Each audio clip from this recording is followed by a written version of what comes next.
Yes, it is Monday, and of course we are back, and we've got one of our favorite people in the best ball spaces, Mr. DogPound himself. Last time, Pat, you joined us, we had a pretty decent team, so hoping for a good run back today. How you doing, dude? Good. That team, did we get to week 16? Was it in BBM? I literally can't stop thinking about that team because it lives rent free in my head. We got a falling Lamar. We got a Lamar like a full round after ADP and BBM. We're on like the turn. Like I think we're the one spot. So we get the one hole. We get a falling Lamar. We get Dak stacked with Lamb 2 rounds after ADP. And then I remember that. We debate J.K. Dustbins in the last round. Last pick. Yeah, last pick of the draft. He smashes like the first 8 weeks of the season. And I'm like, holy shit. And Lamb's kind of limping along. And it's like, we're about to advance like a low-owned Dak and Lamb and J.K. Dobbins. This is sick. And then I'm pretty sure it's like week 15 because of the injuries at wide receiver and quarterback. We don't advance by we're talking like less than 5 points. And it's just like painful where you're like, dude, damn it. This team has been such sex all year long and it barely misses. And it's like, but the process was so good. That must have been early season 1 because Dobbins was our last pick, the last round, last pick of the draft.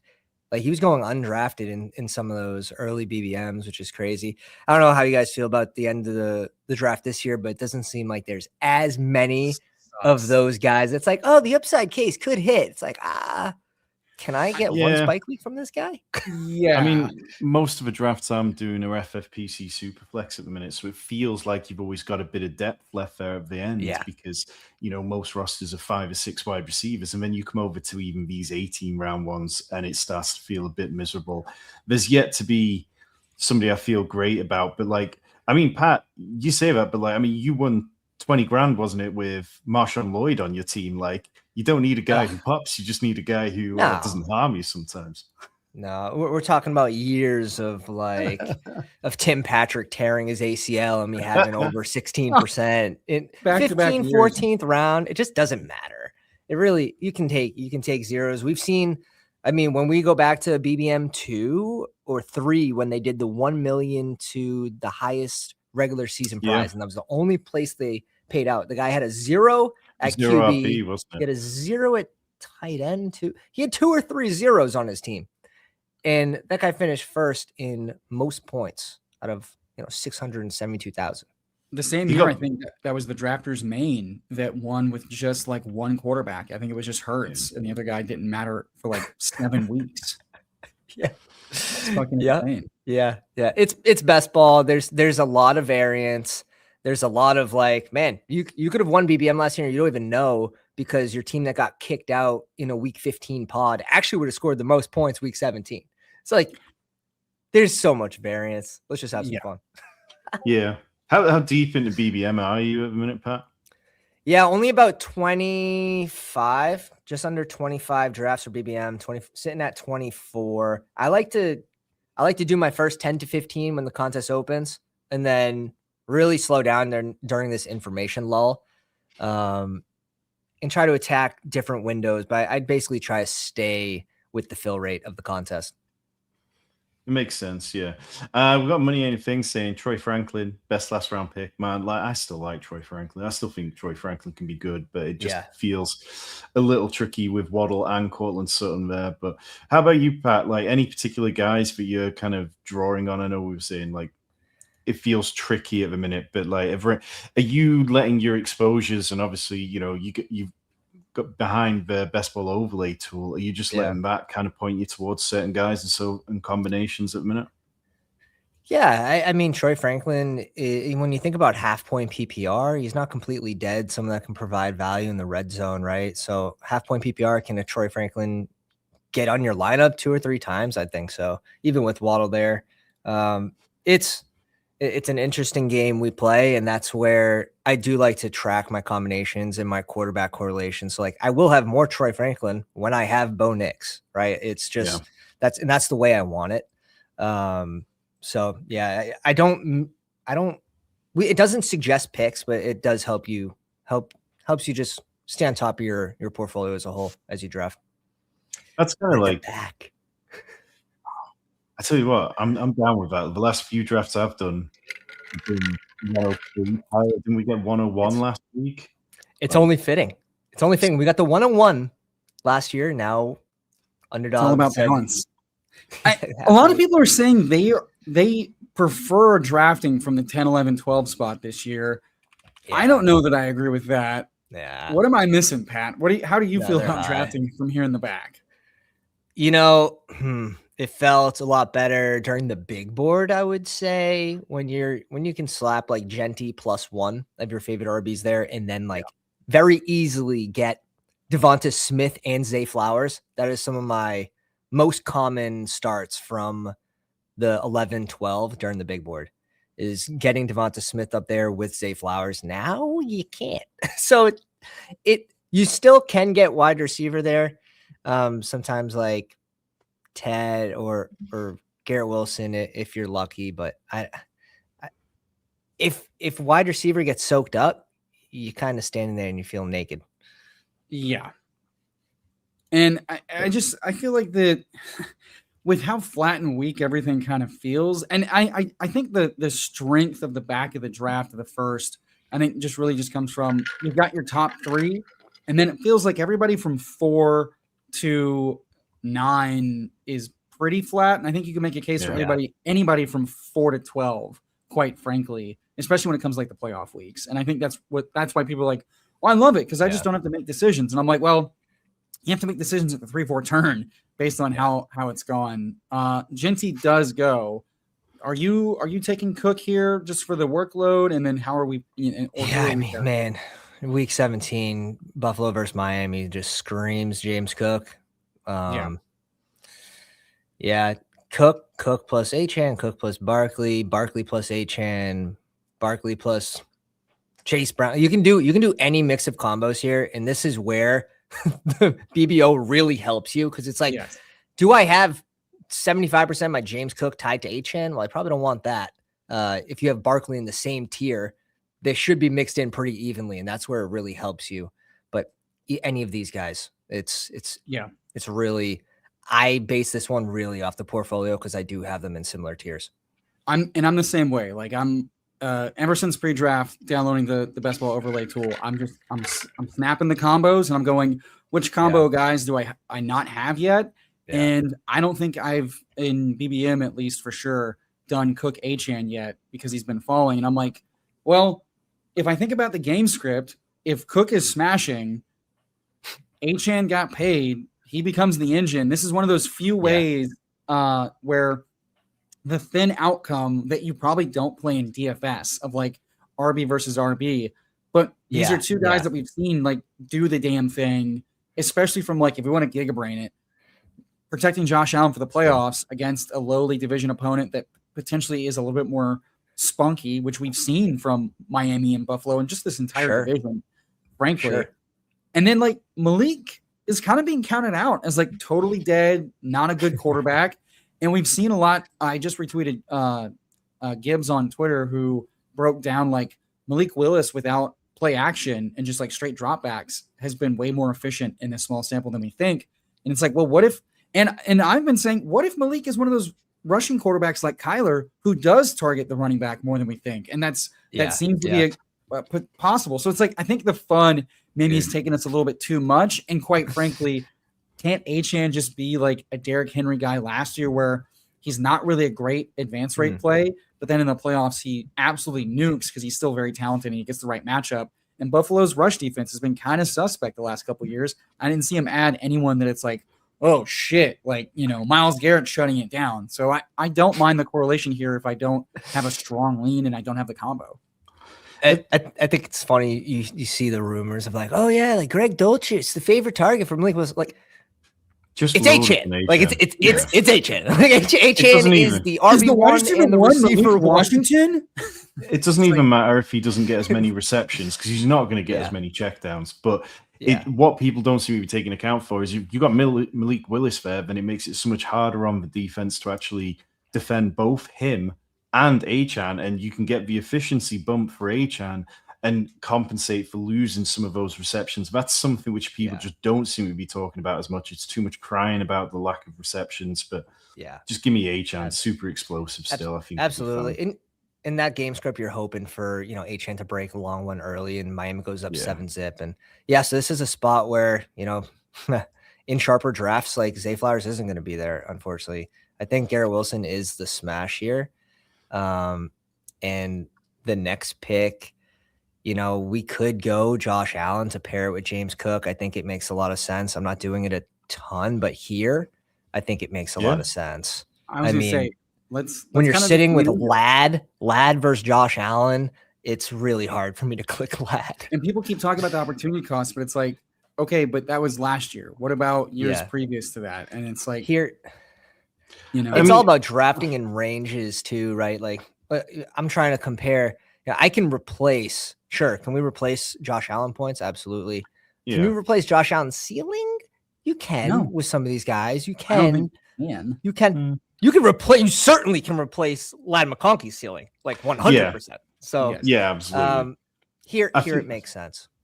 I mean, it's like if you want to go down the player takes road, it's easy enough to poke holes in little bits of Josh Allen. You make the case that he has a season like Jalen Hurts, where all of a sudden the rushing touchdowns dry up eventually, and all of a sudden it becomes incredibly difficult. You look at last year's passing metrics, and a number of them were down to like not quite career lows, but like 5-year lows and stuff. And then you look at Joe Brady, like I'm not a big fan of his, but it's kind of hard to ignore 41 rushing touchdowns over the last 3 seasons. And we're already making a bet on Miami and Buffalo. Right. So I'm happy to lean into it and take the best ball theory side of it at this point. Yeah. What's kind of like your biggest stance that you've kind of pushed your chips in on the first 3 rounds so far, Pat? It's probably not drafting Josh Allen, and reason being, those guys like Lamar, Jaden Daniels, May, who probably should be about a round higher. Some of those guys are too cheap, so it makes it a little harder to draft Josh Allen.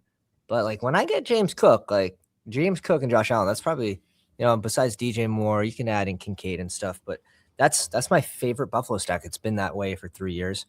But yeah, it's probably the Josh Allen fade more than anything else. But here, I don't know how you guys feel about it. I think we most certainly have to go to QB when you do pick Josh Allen, just because of the price difference from QB1 to QB2, except for this guy bringing in Burrow at what, 50? You gotta get your guy. Has he got Chase as well? Yeah, he double stacks Burrow, so it's like I get it, but it's also just funny. It's funny every season to watch the very the squirrely Bengals drafter, and it's like after 3 years, he's like, I'm done, I'm taking him. Fuck you guys. Yeah. Also depends how many you're doing, right? If this guy's only doing like 5 or 10, like go get him. Yeah. But if you're doing 150, like we're sending that around. Like we got both guys. Like if someone wants to go naked Burrow, like be my friend. Especially in a room where Josh Allen already fell, I think you can like take the temperature and say, let's just assume that the market's a little less frothy. I also think as this draft season goes on, I expect Allen to creep back up. We kind of see this every year. We're like, quarterbacks start out high on Underdog, then they kind of fall as we go. You can arbitrage and all these players and you know what, quarterback doesn't matter so much. I'm a little bored. I'm going to push my stacks, and then the casual, more casual crowd comes in, or the hey, it's time, no bullshit, get your guy season come in. And then Allen snaps back up to he's a top 27 ADP guy now because it's fucking Josh Allen. He has a 50-point ceiling.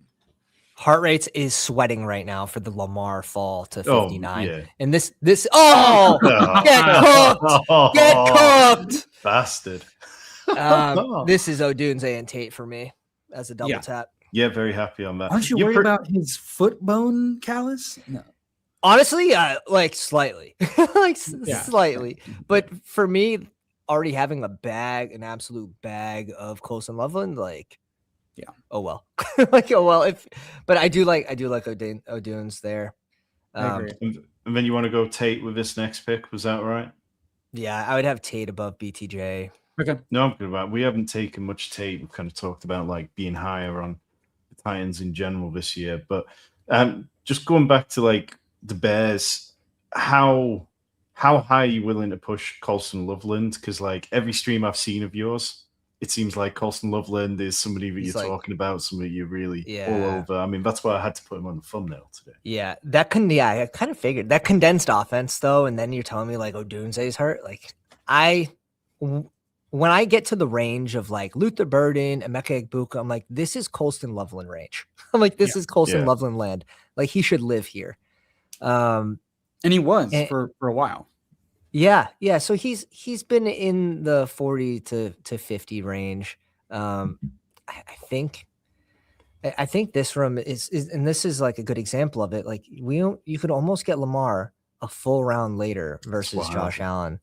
That's tough. That's really tough on the Josh Allen price, and adds a lot of pressure of him having to finish QB1. And we know Lamar has a similar ceiling to Allen. Same thing with Daniels, and maybe not for season long, but a single game ceiling, absolutely. For sure. I think my defensive. So I've drafted more Josh Allen than I ever have coming into like pre-draft, and the thought was he's the only quarterback I feel comfortable saying no to the 3 quarterback like playoff like advanced structure thing, saying his elite ceiling is different than everybody else, and he's the only quarterback year after year after year after year that plays through anything. Mahomes has been close, but it's like he's the only quarterback that's played through everything, and he's also been able to maintain a pretty solid ceiling and floor despite being banged up because of who he is and how he plays, and despite having trash players around him. Exactly, and it's like I'm not going to discount from that standpoint like what he provides in it. Like I truly can be flexible with my other roster spot because I'm going to push quarterback 2 because I'm counting on him to be that guy, but also because he's the only guy that's been that guy every season. Even if he's not separating from like a total points or points per game, he is separating because he doesn't have the lows that other guys have. And like, year in, year out or game to game, week to week, like and he's unique that way. And he should have that higher floor too, right? So high ceiling with the higher floor than the other guys, a little less variance there. It should make you a little more comfortable only going 2. And also these guys, like the Herbert, T-Law, Dak, these guys are more expensive this season. So it's not only Josh Allen who's like slightly mispriced. There's other guys too. So we kind of get that value back when other drafters take those quarterbacks, and our QB2 is a better value to go with Allen. I mean, I'm still clicking Jalen Hurts in round 6. Hurts is fine. I think Caleb is a little expensive. Herbert, T-Law. You're paying the Ben Johnson tax with Caleb and that late start, and I'm just having to suck it up. What do we want to do here? Craft here. Craft. We're all crafting that boys. So what's the second click? We got a 1, 2, craft, 3, and 0. I think we go receiver again. I'm a big QJ guy this season. Okay, that's not someone we've been clicking a lot of.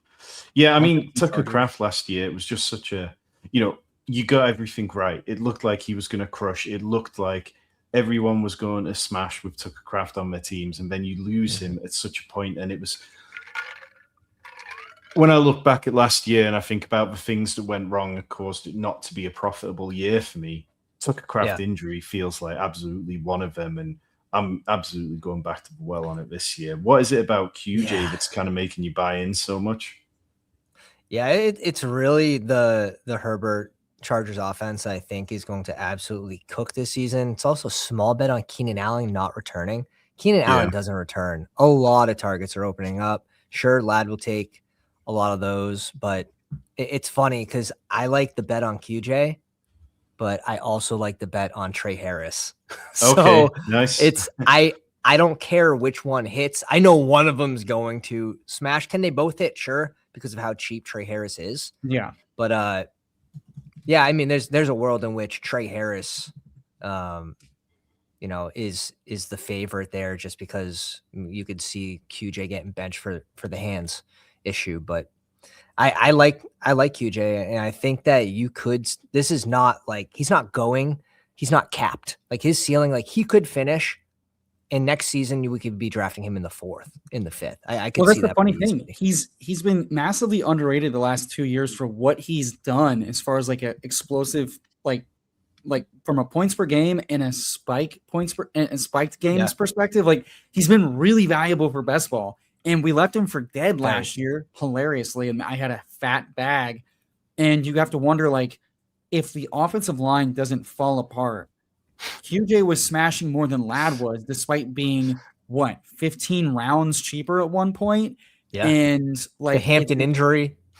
Exactly. His team was hurt. His team was it was limping. It was limping along. And even in like the playoffs versus a good defense, like QJ was still like making like, oh my God, is that QJ type of catches? And we've just kind of totally decided that, well, what he was as a rookie, which was disappointing and overrated, is just who he is despite having really explosive, good red zone body, like peripherals. And it's just hilarious that it's like he's literally the better and best ball type of guy I want. And we all agree the offense got better, but no one really cares. He can hit the lineup. Like you say, he's a best ball guy. He's not going to give you a 5 for 45. Right?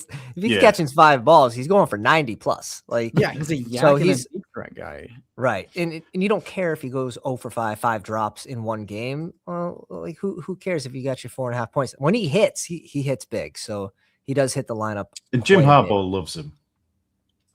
Right. Okay, where are we going? We've got a 1-2-4-1 currently. Anything particular, Pat? I like Pittman a lot here for this team. Wide receiver 5. Pittman makes a lot of sense. I won't fight you on it. What do we got for our team again at receiver? We got Wilson, Odunze, Tate, QJ, Pittman, and Kraft at tight end. Who's there for best of RBs? It's Rodriguez. I don't mind bringing like Rashad White up here if you want to go. I don't either. Another RB. I think structurally you just take a guy. I expect C-Rod to continue to kind of fall a little bit with like the unknown foot thing. He's expected back, but I think the steam is kind of cooled.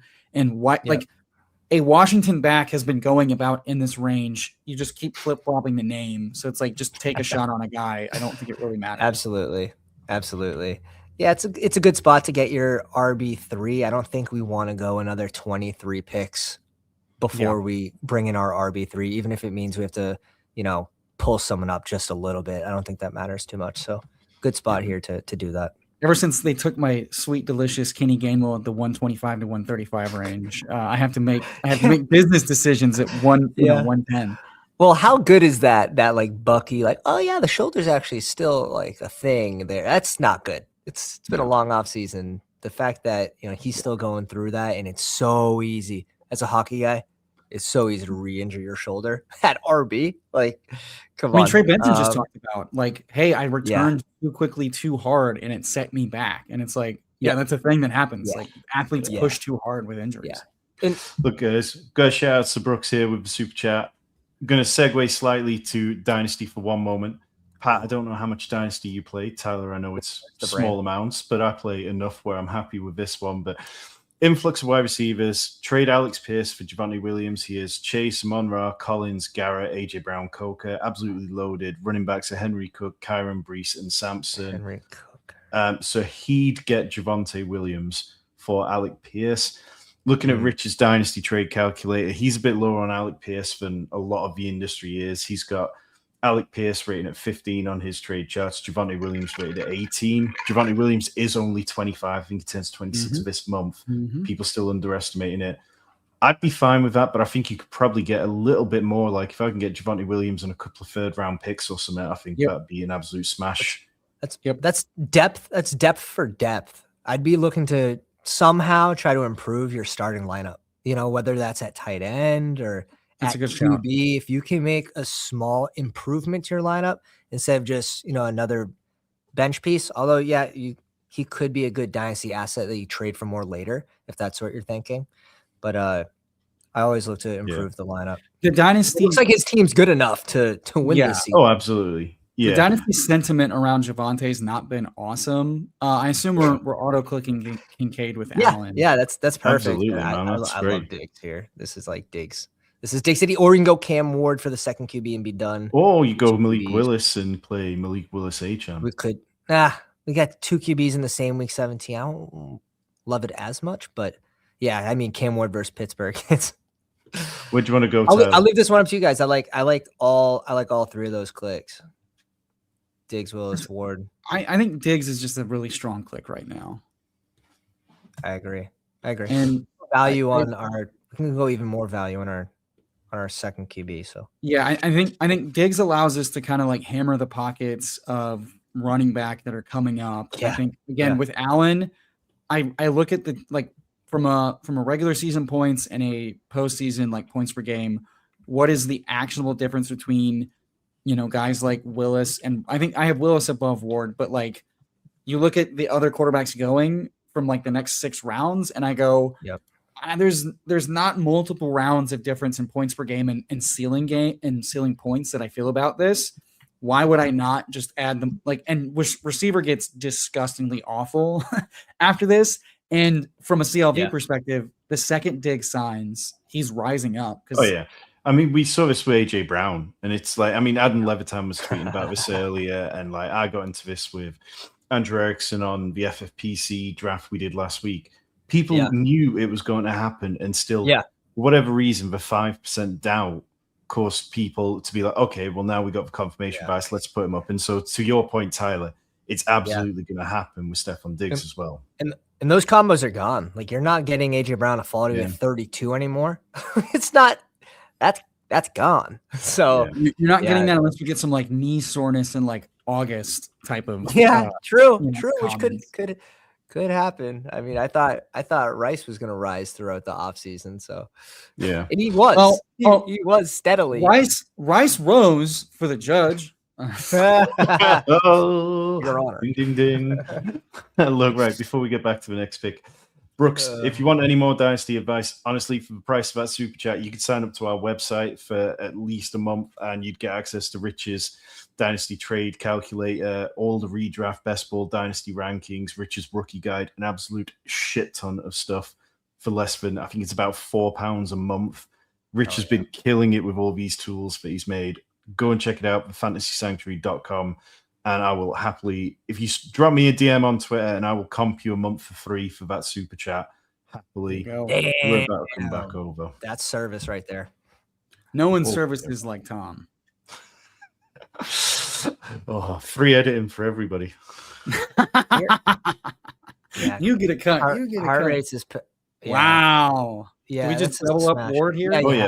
Yeah. I don't know. I'm not a big Tajay guy because I think Singleton actually eats in quite a bit towards the middle end of the season.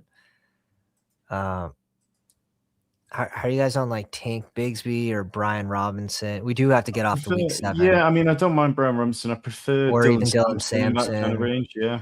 Do you guys like Tajay? If you like him, I'm not a. I'm a Tajay guy, and it stacks with Ward. But if you have a strong lean on running, if you're, I don't. We can. So my thing with Tajay is that. Yeah, my thing with Tajay is he's correlated. He's explosive. I want a Brian Daboll running back because they get spammed with targets. He's been a guy that's gotten workload.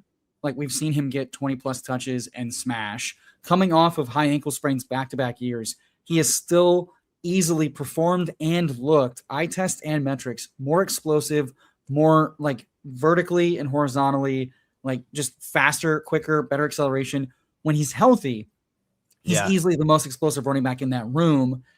Pollard is an easy cut trade candidate by mid-season or going into 2027 off-season. He was a cut trade candidate for the same reason. So I just think there's so many paths for Spears to matter, whether it's an injury to Pollard, whether it's a trade of Pollard, whether it's phasing Pollard out, whether it's being good enough to like maintain a standalone role in a Daboll offense, and then he just does more with less and gets more work. It's a new staff. It's new rules. And at cost, I think he's being left for dead despite being a guy that has done just as much as Tracy, for instance, in a points per game and a volume perspective. And I'm not a big believer in Singleton. I'm fine clicking him because of the size, because of the like profile coming in. But I'm not going to forget that he was a late round running back, and he's still not actively healthy enough to like fully participate. And guys like that come and go all the time. If it's going to give me cheaper Spears, I've had a lot of Spears 2 years in a row, and I have no reason not to like be in again this year. The thing with Spears is like, I don't believe that if something happened to Tony Pollard, then I think Singleton would have his most fantasy viable run. But like Spears, even with everything else going on, you just get these nice little spike weeks every now and again where his PPR value just pops up in a meaningful way. And he's consistently kind of done that over the years enough that if I'm betting on the Titans to take a step forwards, be more efficient, stay on the field a bit better because they've got Carnell Tate stretching the field, and then if you've got better check down options, you've got Wan'Dale Robinson open up some space, then that opens up a little bit more space for Tajay Spears or Tony Pollard to catch the ball. So it's not that I'm really super low on Singleton. I think that I kind of liked the landing spot a bit more than some people did. I think I'm more confident in the fact that Spears, I know how good he is, and Singleton, we just don't really know how good he is in an NFL sense yet. So I'm kind of happy to make more of a bet on Spears. Yeah, it's a fair point. In the realm of possibilities, I can see them kind of getting muddied out. Like if both of them are getting used, if this is like a three-headed RB room, it could be really gross. Yeah. But yeah, I am worried about Singleton because this guy is fast. I think he would have went a lot earlier in the draft if he wasn't hurt. Right. And I'm just thinking towards the end of the season, if he is healthy, if he is getting mixed in. However, if a setback happens, like Spears, just a clear RB2. Yeah, it's like I'm not calculating that in mind, so I probably should be. I like pulling Ridley up here. I know it's a little bit of dust again at receiver, but correlated. Yep. I'm an Emmett Johnson guy. I don't know how you guys feel. Okay. This one's just making a bet on K-Walk's health towards the end of the season. How do you feel about DeMarcado currently operating as the RB2 in OTAs right now? It's just always going to happen. It's just always going to happen. Yeah, because it's early. But who else is there at RB if you click RB? I saw Trey Tucker went. Yeah, a lot of guys. I mean, yeah. Tank Bigsby's gone. A lot of people are. Yeah, I don't mind. And Mike Washington's kind of lost some of his spark. No, but I mean, as RB2, if he can still win that role as RB2 in Vegas, with a little more certainty, I think he could rise up a good 20, 30 picks again. But all the news right now is like, we want to use Genty as much as possible. Like, and you probably should. Which is so funny when people are overreacting to the early comments of just like, we want to involve two running backs. So like, oh, we're doing it again. It's like, no, guys, there's no backfield that uses 100% of a running back. Like, it's just not, it's not how that works. There's a little worry for me too with Spears with like, okay, do they actually, if Singleton does return and he is ahead of schedule on health at some point this season, do they actually trade Tajay at the deadline? Someone that, Singleton's sort of the replacement for Tajay Spears. Like, I don't think they're planning to extend Tajay Spears when they draft Singleton. So just it's interesting right now. Tennessee, the RB room, like we're drafting 3, right? I try to stick to 2. I'm actually just drafting Pollard, like 100 just Pollard. And it reminds me of Jacksonville last season, right? Where it's like people are drafting 3 and it's like, okay, well, I'm going to take my shot on the one that I think is correct, but there's a chance that 2 smash and right. Tank Bigsby gets moved and it's like, oh shit, someone gets his ADP went from 160 to 115 back to like, did he go back up to like 180 before the draft season ended? Like that trade killed his value. Yeah. It's been a fucking yo-yo. That's football. It's a roller coaster. And you have to make these bets, right? And you have to sort of dissect of like, okay, if I'm the GM, like what do I think this means when a team drafts this player? And a lot goes into it. And we're just, you're making your best guess.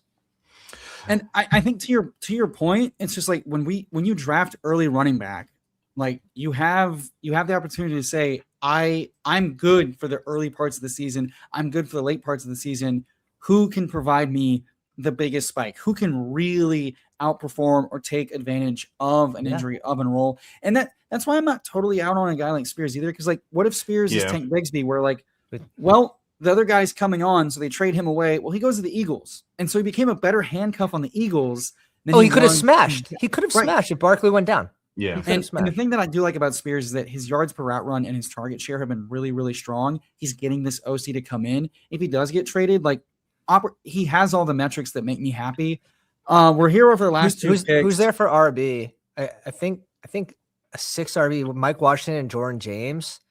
The Garendo injury has me clicking more Jordan James as of late. Tyler, you're down for Jordan James, are you?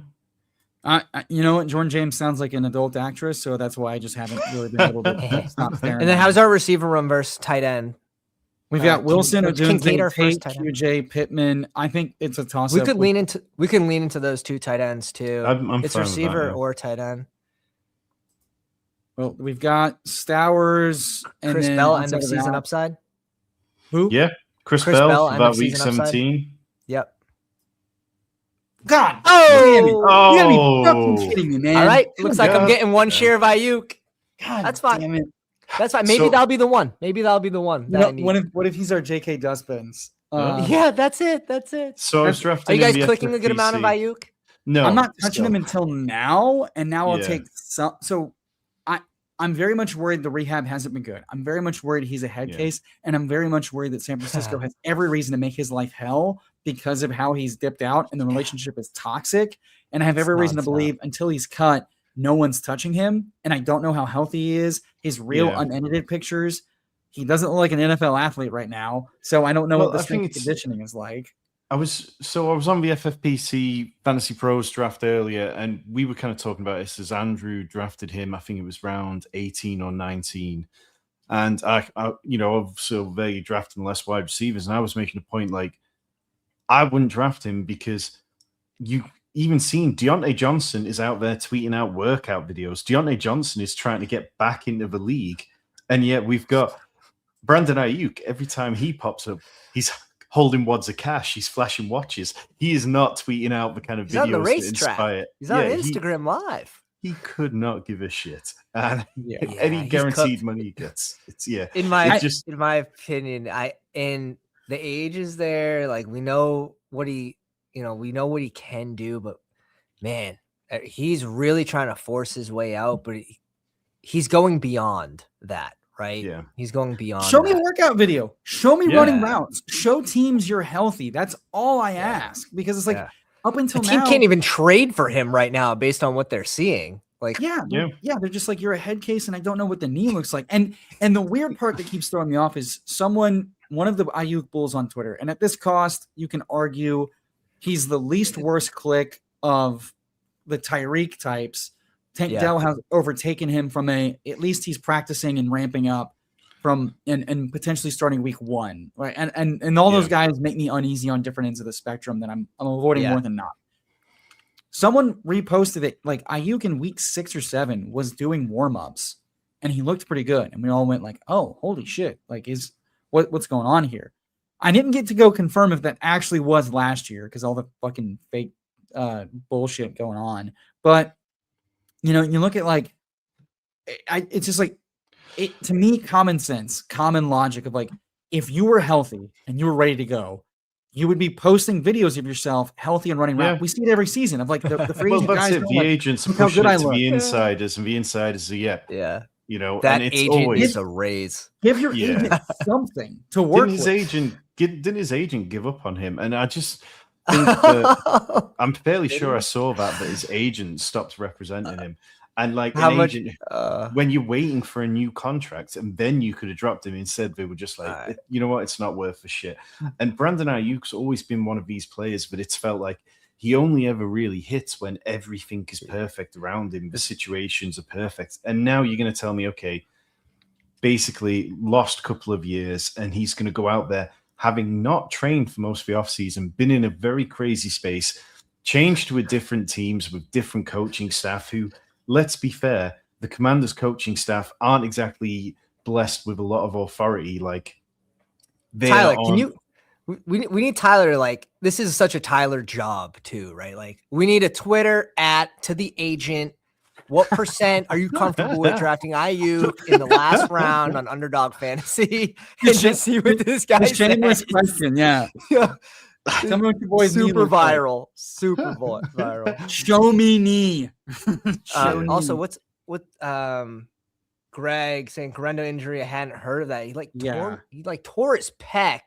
And this is someone who played ahead of Jordan James all last year, which is the worry for me. Still being on the roster, I hadn't had much Jordan James, and now I'm just catching up at zero increase. Like the price has not increased at all. So yeah, of course we got Kalen Black, and the situation's still muddy there. But if CMC goes down, who cares which one you have? Like they're going to get mixed in. They're probably going to get mix and match. We see that every year. Like we've had one instance where one guy got all the work for until he got hurt, and then everything else has been he looked good this week. He looked good this week. This guy did good in practice. Yeah. He slept with my daughter. He's dead to me. Shanny's weird like that, man. Yeah, it's the NFL. But it's funny, like that team, who cares? Like it's Ayuk. He could be a 0. Receiver room didn't really need it. We could have gone tight end there, and that's where it's nice. We had a good balanced roster where we really could have gone receiver or tight end there. Yeah. And Njoku there's nice. Are you guys stowers over Njoku? I think I am, from just what could he be. We saw Goddard kind of be a guy that had to take it. Goddard was almost the guy that was out of town instead of AJ Brown. So it's heir apparent. Is the heir apparent a phase out? Is it a trade thing? I haven't looked at the money to see if that's even possible, but it's the wide receiver 3 there is not strong enough to force their way onto the field. That's another situation. I'm with Sean Mannion. It comes from a Shanny style offense. He seems talented as a receiver. I don't know. I feel way better about what Stowers could be randomly with a good stretch than I do what I've seen of Njoku. I like the guy, but I have seen nothing that makes me think this guy is going to matter in fantasy without bumbling into the end zone on accident. I think for me, it comes down for a couple to years. Njoku is the red zone bet, and you're saying, okay, he's gonna find his way to 6 touchdowns. We've seen Justin Herbert throw over tight ends in the red zone at a good clip throughout the last few years, and obviously he's a great player, Njoku, when he's healthy. Obviously on the back end, electric. Yeah, but then Stowers, it kind of comes down to how aggressive are the Eagles going to be with the scheme switch. We know that typically Jalen Hurts hasn't thrown to the middle of the field a lot, but when he has thrown there, he's actually much better than he kind of gets credit for. He has good efficiency numbers. Jake Seeley from the Athletics had some pretty epic rants about this, and it's okay, if the Eagles can force him out of his comfort zone and he does throw there, then Eli Stowers and Makai Lemon make all the sense in the world. I'm still kind of comfortable saying they found a play in the shovel pass to Dallas Goedert last year that they felt really good about running at the goal line. And that's probably still going to bring, a 5-6 touchdown floor for Dallas Goedert, I think. So I'm okay clicking him at cost. But MO round two stowers and who's keeping them off the field? Wicks and Hollywood Brown, two cheap guys that they brought in.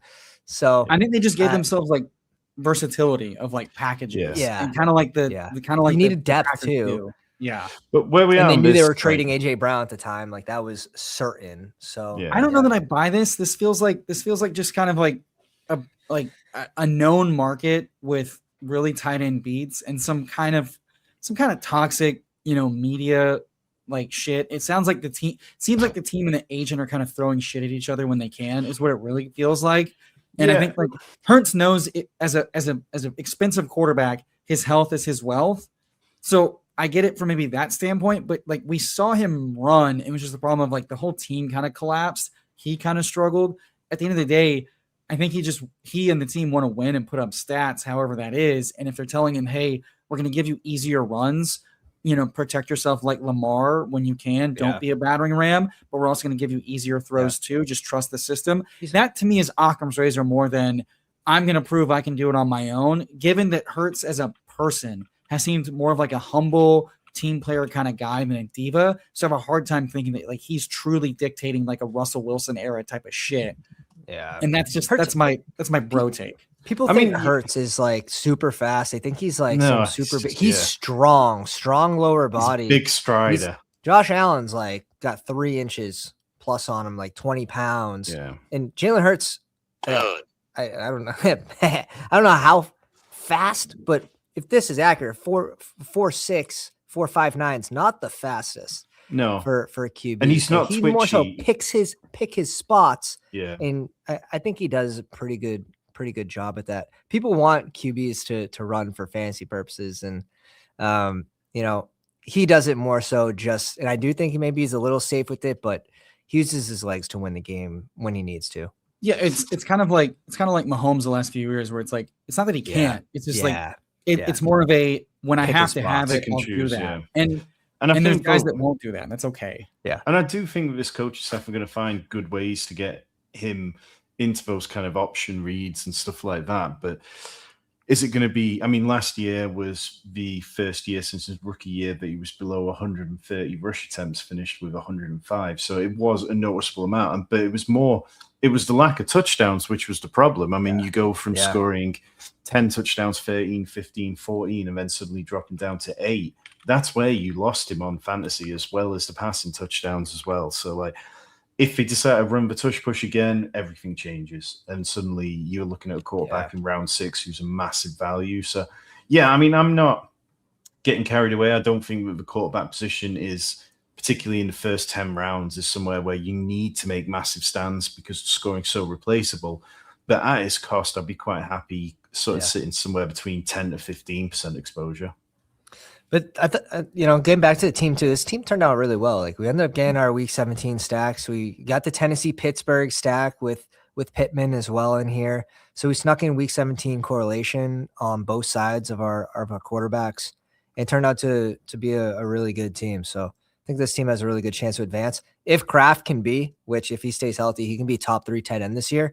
I want some teams where I'm building that outcome as a possibility, and I only want 2 tight ends because that third's not going to provide much value. I want to mix some of that in with guys that have that ceiling. So someone like Kraft, I think it makes sense to, if you want 60% of that to be with, 2 tight ends or 3 tight ends, however, confident you are. I like mixing that in and saying like, oh, I need 3 every time here. Yeah. And it's funny because we talked about that like a year ago, maybe it was 2 years ago now, with Pete, with like George Kittle in like the 6th round, where it's like, okay, we know he's injury prone, but what if this is the year that he stays healthy and crushes? And he mostly did. And it's like, well, so in that mindset, why are we taking a third guy just for the illusion of safety? And we keep saying Kraft is kind of like mini Gronk. He finally gets paid. Everything about him is that he looks strong, he looks healthy. And yes, touchdown regression can happen. We also know that there are players that have a nose for the end zone, that are in good offenses, that play a lot of the snaps, that score touchdowns, like blocking in the red zone and the goal line, just being a good yak guy. And that's okay. And that's kind of why that's the kind of archetype you chase to outperform ADP. So to your point, Kraft and Kincaid are both guys where it's like we've seen these guys be able to be top 5 weekly tight ends on scoring and efficiency. What happens if and when they're both healthy and both getting that work? You don't need a third guy. Exactly. Yeah, you hit them both on their value years where they stay healthy, and that it's a fun combo from that standpoint too, with those 2 guys specifically. We've seen Kincaid be a lot more expensive. Insanely expensive. Remember, he used to be a 4th round tight end next to McBride. Gross. I was like, what are we talking about, guys? The 70% route guy we're taking next to McBride? That's crazy. Yeah, like, McBride only did it for 9 weeks as a 2nd round pick. And I'm like, okay, but all the routes and all the snaps. Like 9 weeks is quite good. Oh, yeah. Yeah. Like, so I mean, kind of looking at this team, the 2 free agent wide receivers stuff is obviously, that needs to click into gear. But how, if there was anything you would have done differently, what would it have been with this team apart from not auto picking Brandon Ayuk? If Ayuk plays football this year on any team, he's a good click at this point in the draft. I'm just not confident in that happening. So I do like the Chris Bell click here, just because we have the vets, we have the floor on this team. We have a lot of targets. We have 5 receivers through Pittman. We have Diggs as a value. We have Ridley as another vet, bringing in someone that has that high ceiling for end of season, who could be and could take over as a wide receiver 1 in Miami. Really fun click for this team specifically. Yeah. But if Ayuk's playing football, like Ayuk's going to go ahead of Chris Bell, especially with the injury stuff still. And that's kind of like, I've seen the Sims kind of saying the same thing for Tyreek, where like Tyreek's finally now a last round pick, like he should have been all along, with this potential second surgery or like much longer recovery, where maybe even the he's talking a DJ heads, now. Yeah, even the talking heads are like, if he joins a team, it's for later in the season. And it's like, okay, well, if Tyreek's ceiling is now a potential Sims friendly late season addition, I don't mind then accepting that, like, okay, Tank, Chris Bell, Reek, and Ayuk all on different spectrums of the viability or of the same ilk. Give me different combos and whatever. I like Chris Bell over Ayuk right now personally, because he's kind of like the Torrey Horton of last year, where like he was an interesting prospect coming in, and the injury alone wasn't going to preclude him. It sounds like he might very well start week 1. I'm worried about how much camp and practice he misses in camp to get up to speed. But right now, for whatever reason, Miami has just decided we don't care about having a quality receiver at all. And Tolbert, Tutu, and Malik Washington are absolute dust. Yeah. I'm not afraid of them at all.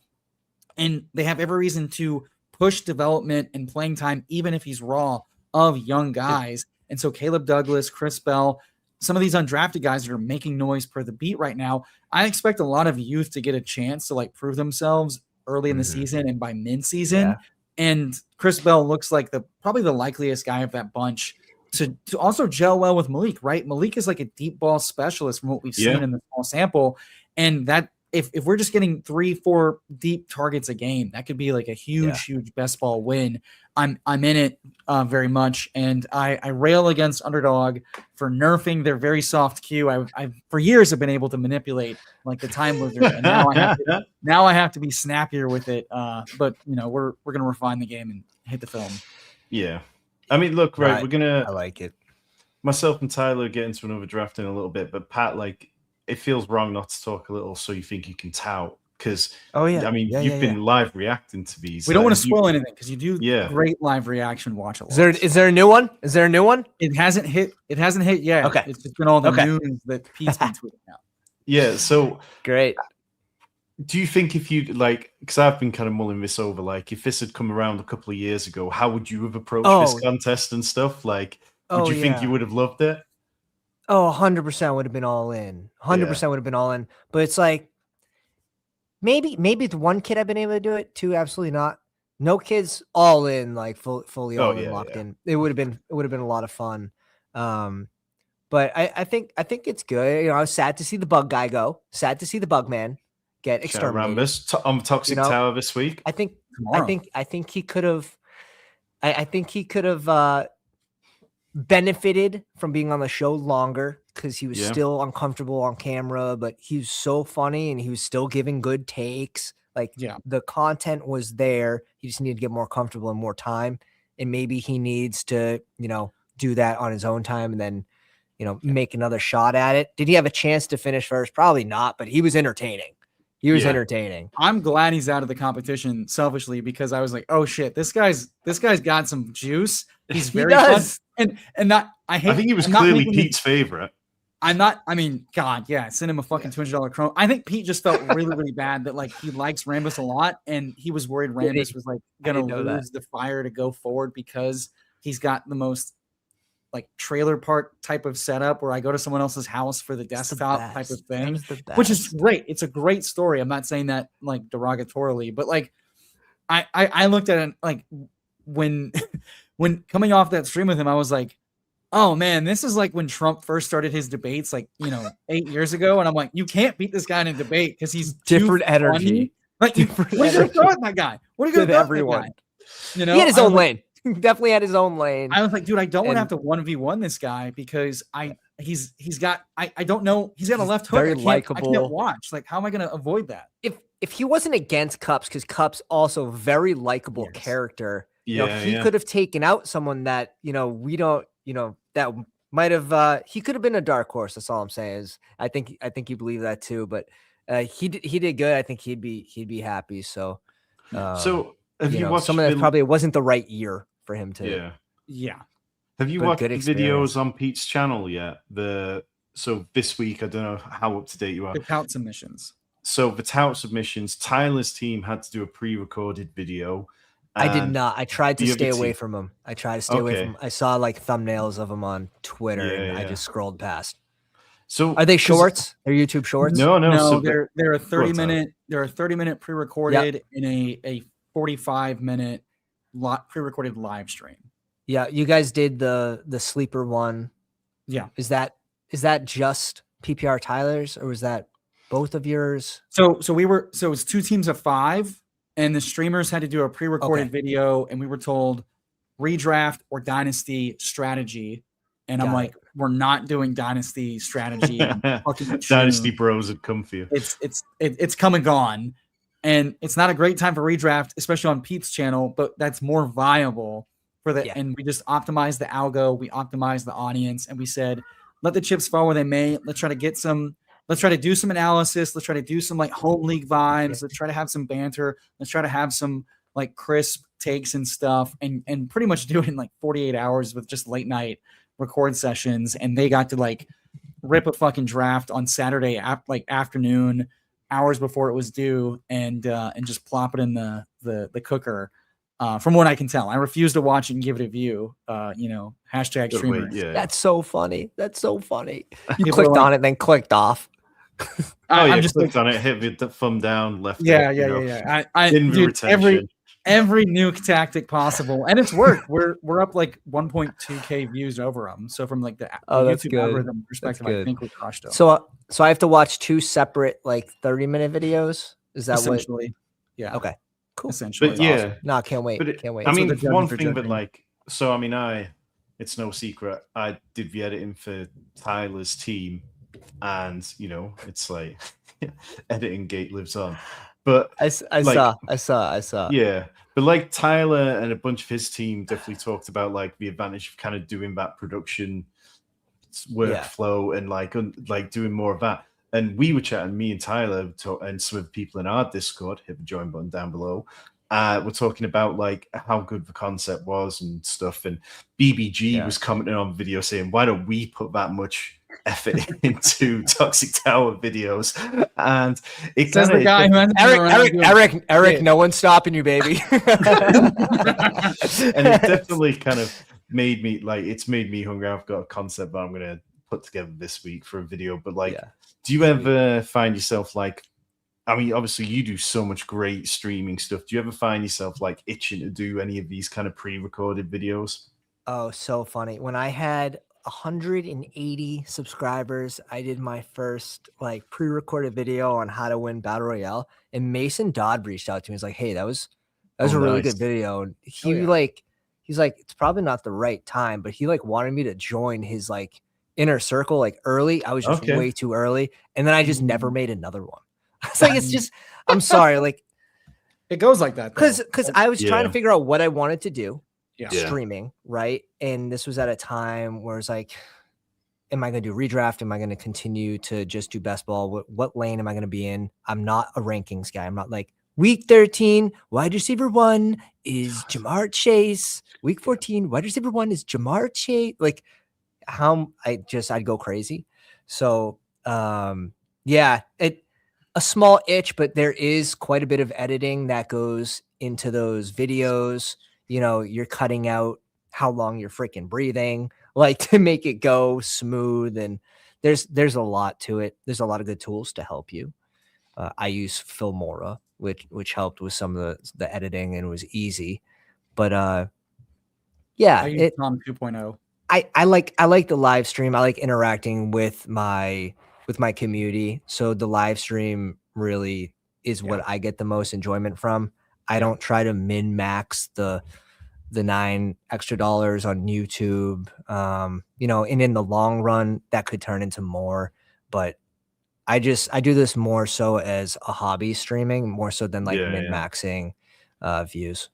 Well, the moment it becomes work, it definitely becomes less enjoyable. It's like, I rock up on these shows with Tyler, and it's like, it's something to look forward to. It's always that. But the edited videos definitely take a bit more time and a bit more work. But as somebody who does editing every single day, like but, for me, but as you watch, it can get addictive, right? As you watch the watch time go up, as you watch, the better click rate on the thumbnails, because you put more effort into the thumbnails. Once you see that your hard work's paying off, that's when it can get addictive, right? And you're like, okay, I'll try this. And now you're looking into different editing tactics, into different, what gets clicks on thumbnails versus, different titles, what's working.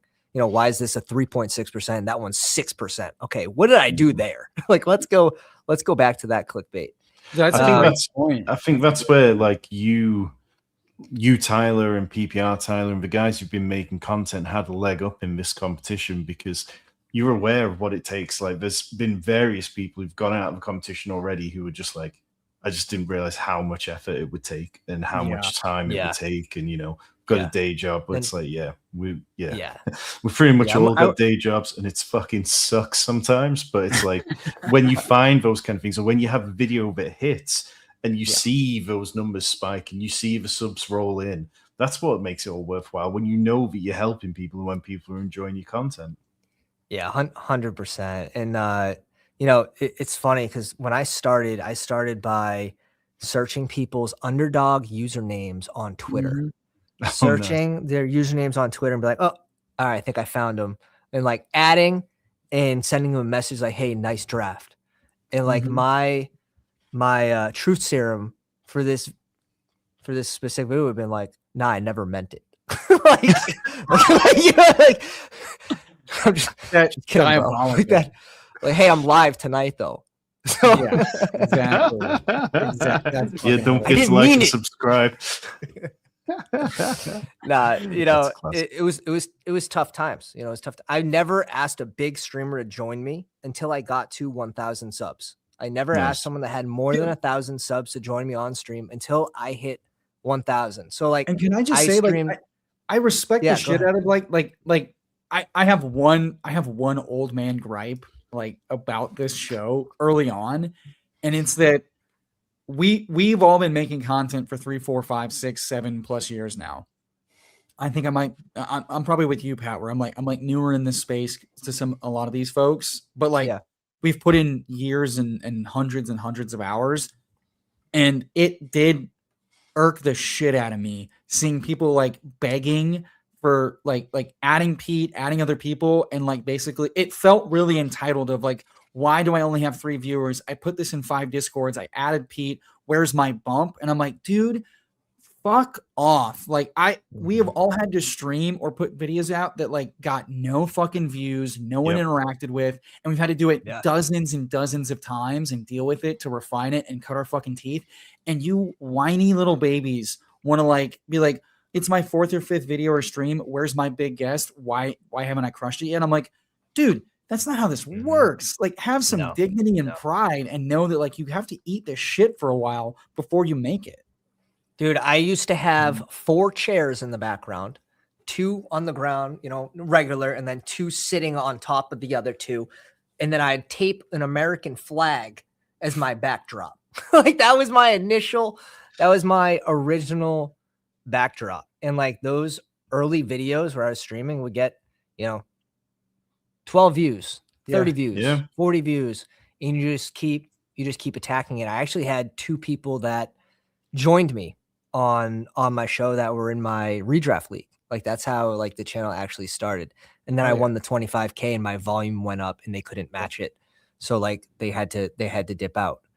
But and that's when I went strictly more so best ball too, when I had the bigger budget that helped a lot. But yeah, it is, I don't know. For me, it was more of like, I wasn't going to ask someone when I only had 150 views, someone that has 15K, 10K, 5K, whatever it was, to like, I know they don't want to stream with someone that small. It's just, well, this has been my kind of point with in the Discord, people saying, "Oh, I can't believe Tyler's hired someone to edit." Like, I've never taken a fucking penny from Tyler, even when. And I've tried to pay this man so many times. That guy didn't go all in on it too. Like, he kind of walked it back a little bit after he called him out. The walking back. He should have went all in on it if he was going to call it out. So I was kind of like lost. Well, this I mean, like, look, I mean, I did the Toxic Tower intro for these guys, like, because it's fun. It's like, it's different. My day job is serious stuff. I have to make sure I'm getting the right things.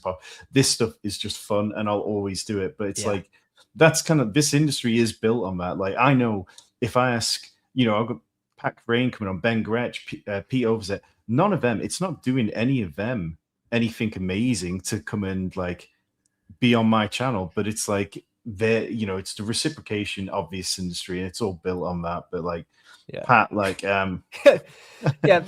the early thumbnails, right? Where it's like, here's the flag, here's the backdrop flag, like very like small. These were obviously a lot less views too before I started getting people in here. Yeah. But here's the one pre-recorded video that I did that hit 6K views, man. How I won 25K, and this is on just an Underdog, like very small niche, which is funny. But like 3 years ago, Underdog you can. There is a need, and there is a spot for these pre-recorded videos in best ball. Oh yeah, it's niche. I mean, and no one's doing them really. I mean, we've got some stuff on the channel which is like long-term best ball, like secrets of DraftKings best ball, how to play best ball 2 years ago, and they constantly pick up like 100 views a month, and they sort of they just keep ticking up, and they're constantly good with search volume. But I mean, we need to get back to making more of them, and perhaps some of that's something I should be sitting down with Tyler now that he's in these streets. Pat, myself and Tyler are going to stick around for another draft, but by all means, we'll let you get out of here. We've kept you long enough. But anything in particular that you got going on this week that you want to tell the people about before you leave? Not too much. Best ball overlay is going to be live on DK, I believe, tonight. The update was pushed through to the Chrome store, so it's just going to automatically get pumped over if you have it downloaded on the Chrome store. That's the best update Josh ever did. There's no re-downloading the freaking extension. So nice. It's immediate. Yeah, it's really awesome. So give it a test out. If it's not for you, we give a full refund within a week. So there's no reason not to try it. There's a very small percentage of people that are using draft tools, and this one's just to help your own portfolio, make sure your player takes are matching your exposures. Like that's what you want. That's what you want. And I've never been so in tuned with my drafts, having 800 drafts than last season, and being on the overlay the whole time is really big help. But code TFS, the Fantasy Sanctuary, absolutely. TFS for 25% off, brings it down $30 a month. Try it risk free. Bestballoverlay.com. Appreciate you guys having me on. You guys are the best. Catch you later, man. We'll catch you around. Yeah, see you guys. Best of luck. Thanks, Pat. Got to circle back to this before we get into the draft, but let us know in the chat what you want to be drafting now. We'll go wherever you want to go with it. But appreciate this. Omega. Roman Dunze came out and said his foot structure is different, and maybe his new normal competition for targets is hot. Thoughts? I mean, the way I'm playing this is the way I've been playing it before. I'll take Colson Loveland because I think he's going to be excellent. I think DeAndre Swift's still a really nice bet. And I think that at price, Dunze's fine. I think that, you look at Luther Burden, and I still just feel a little twitchy about that. Tyler, you get deeper in the weeds than me on these injuries. I'm going to go pour myself another gin and tonic, and I'll let you dig into that one. For sure. And sound off in the comments what you want our second draft to be. BBM, Puppy, Eliminator. What do we want to attack? But so Omega, I was initially not too worried about the Rome Odunze injury. Initially, the doctors were kind of saying like, hey, I don't know how much of a big deal this is. He might just be admitting like discomfort or just like getting back to normal, and normal being something different. So I was initially not too worried about it. A couple more doctors weighed in, some like foot specialists. And essentially there is a little bit of concern that like, because he tried to play through the fracture last year, that the healing was kind of thrown off. And so long story short, there is some concern that like mechanically, structurally, because of the difference in his like structure now could lead to a slightly higher re-injury risk. slightly more discomfort because of like uneven pressure and different like compensations. So I'm a little bit more worried about it than not. It to what extent is the question, right? Because everybody's got some injury risk. This is like slightly higher than I'd like. I'd like him to say he's fully healthy, but the clips of him playing, the clips of him running routes look fine. So I think I'm in the camp where I know some people have used this as an excuse to like rank Rome lower than like Tate and Tyson. I think below Tyson's too much because Tyson's also recovering from his own soft tissue injury and he's still getting like brought up to speed. So I'd say 10 to 15% worry. I had Watson over Rome for most of pre-draft and going into post-draft. I'm definitely sticking with that now. And now I do think like I'm probably from a health perspective taking Tate over Rome, but I don't want to forget that like he still can catch touchdowns. He's a big guy. And Burden hasn't been the most healthy guy. And so like I think it's a bump up for Loveland, a slight bump up for Burden. I maybe put BTJ over him now because it sounds like BTJ is fully healthy from his injuries last year. He seems to have a little bit better chemistry through early OTAs at least, so grain of salt. But I think putting him closer to like that Marvin Harrison, Carnell Tate, Tyson, like, grouping, knowing that Tate is steaming up because of all the fucking hype, probably where I land ultimately. All right. Quite enough for that to know I'm pretty on side with you. People seem to want an eliminator. All right, let's rip an eliminator then. Good times. I mean, this would be good because last time we did this, my internet was completely broken all over the place, and I just let you do what you wanted. All right, hold on, folks. I'm going to enter from my phone in just a moment so y'all can join. And we can totally dominate you. So countdown 5, 4, 3, 2, 1. Bam. And dude, okay, so Consigliere brings up a great point. They did just drop this where'd it go? No, I want the best ball. Where's the best ball stuff? There we go. This World Cup. Is this what you're talking about? Or no, where's the golden $100 golden boot? Is that one of the dailies, or is that it seems to be a lot more? Maybe it is. What's the golden boot? Oh, what's this one?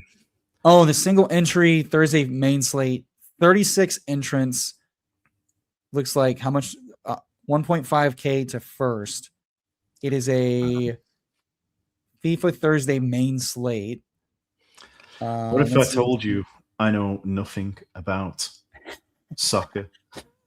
Well, then we need someone from the Sanctuary Discord to come in and give us the alpha. Who's the biggest? Rich would be good for it. Pat would be very good. Gary would be very good. I mean, I'm not going to lie. Like, my entry into fantasy sports was FPL, and for years I was obsessed. Like, I did a lot of sports betting on British football and European football, and I was heavy in those streets.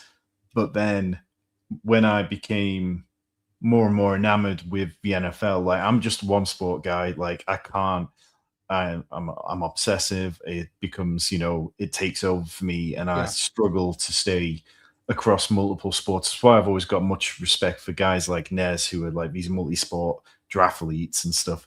It's not how I go. And then combine that with football or soccer completely going down the toilet as far as VAR is concerned, about the whole.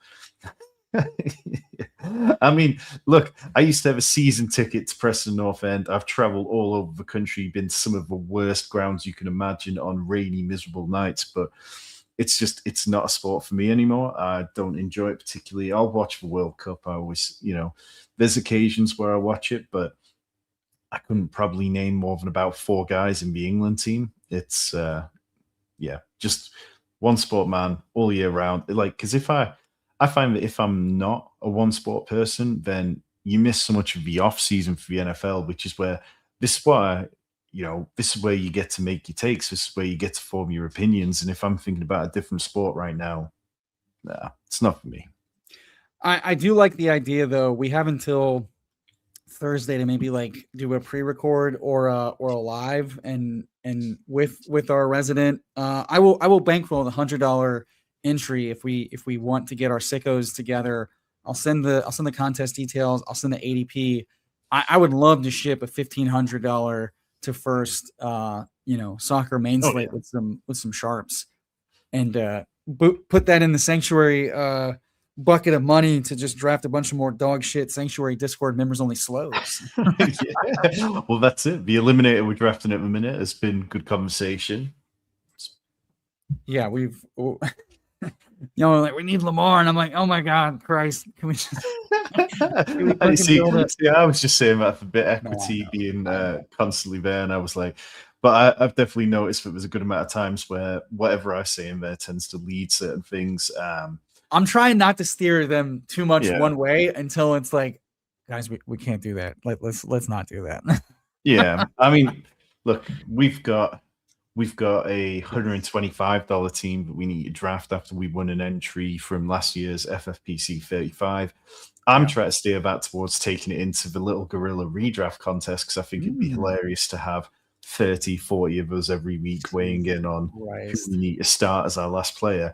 But, the temperature seems to be that people would rather go back to best ball again.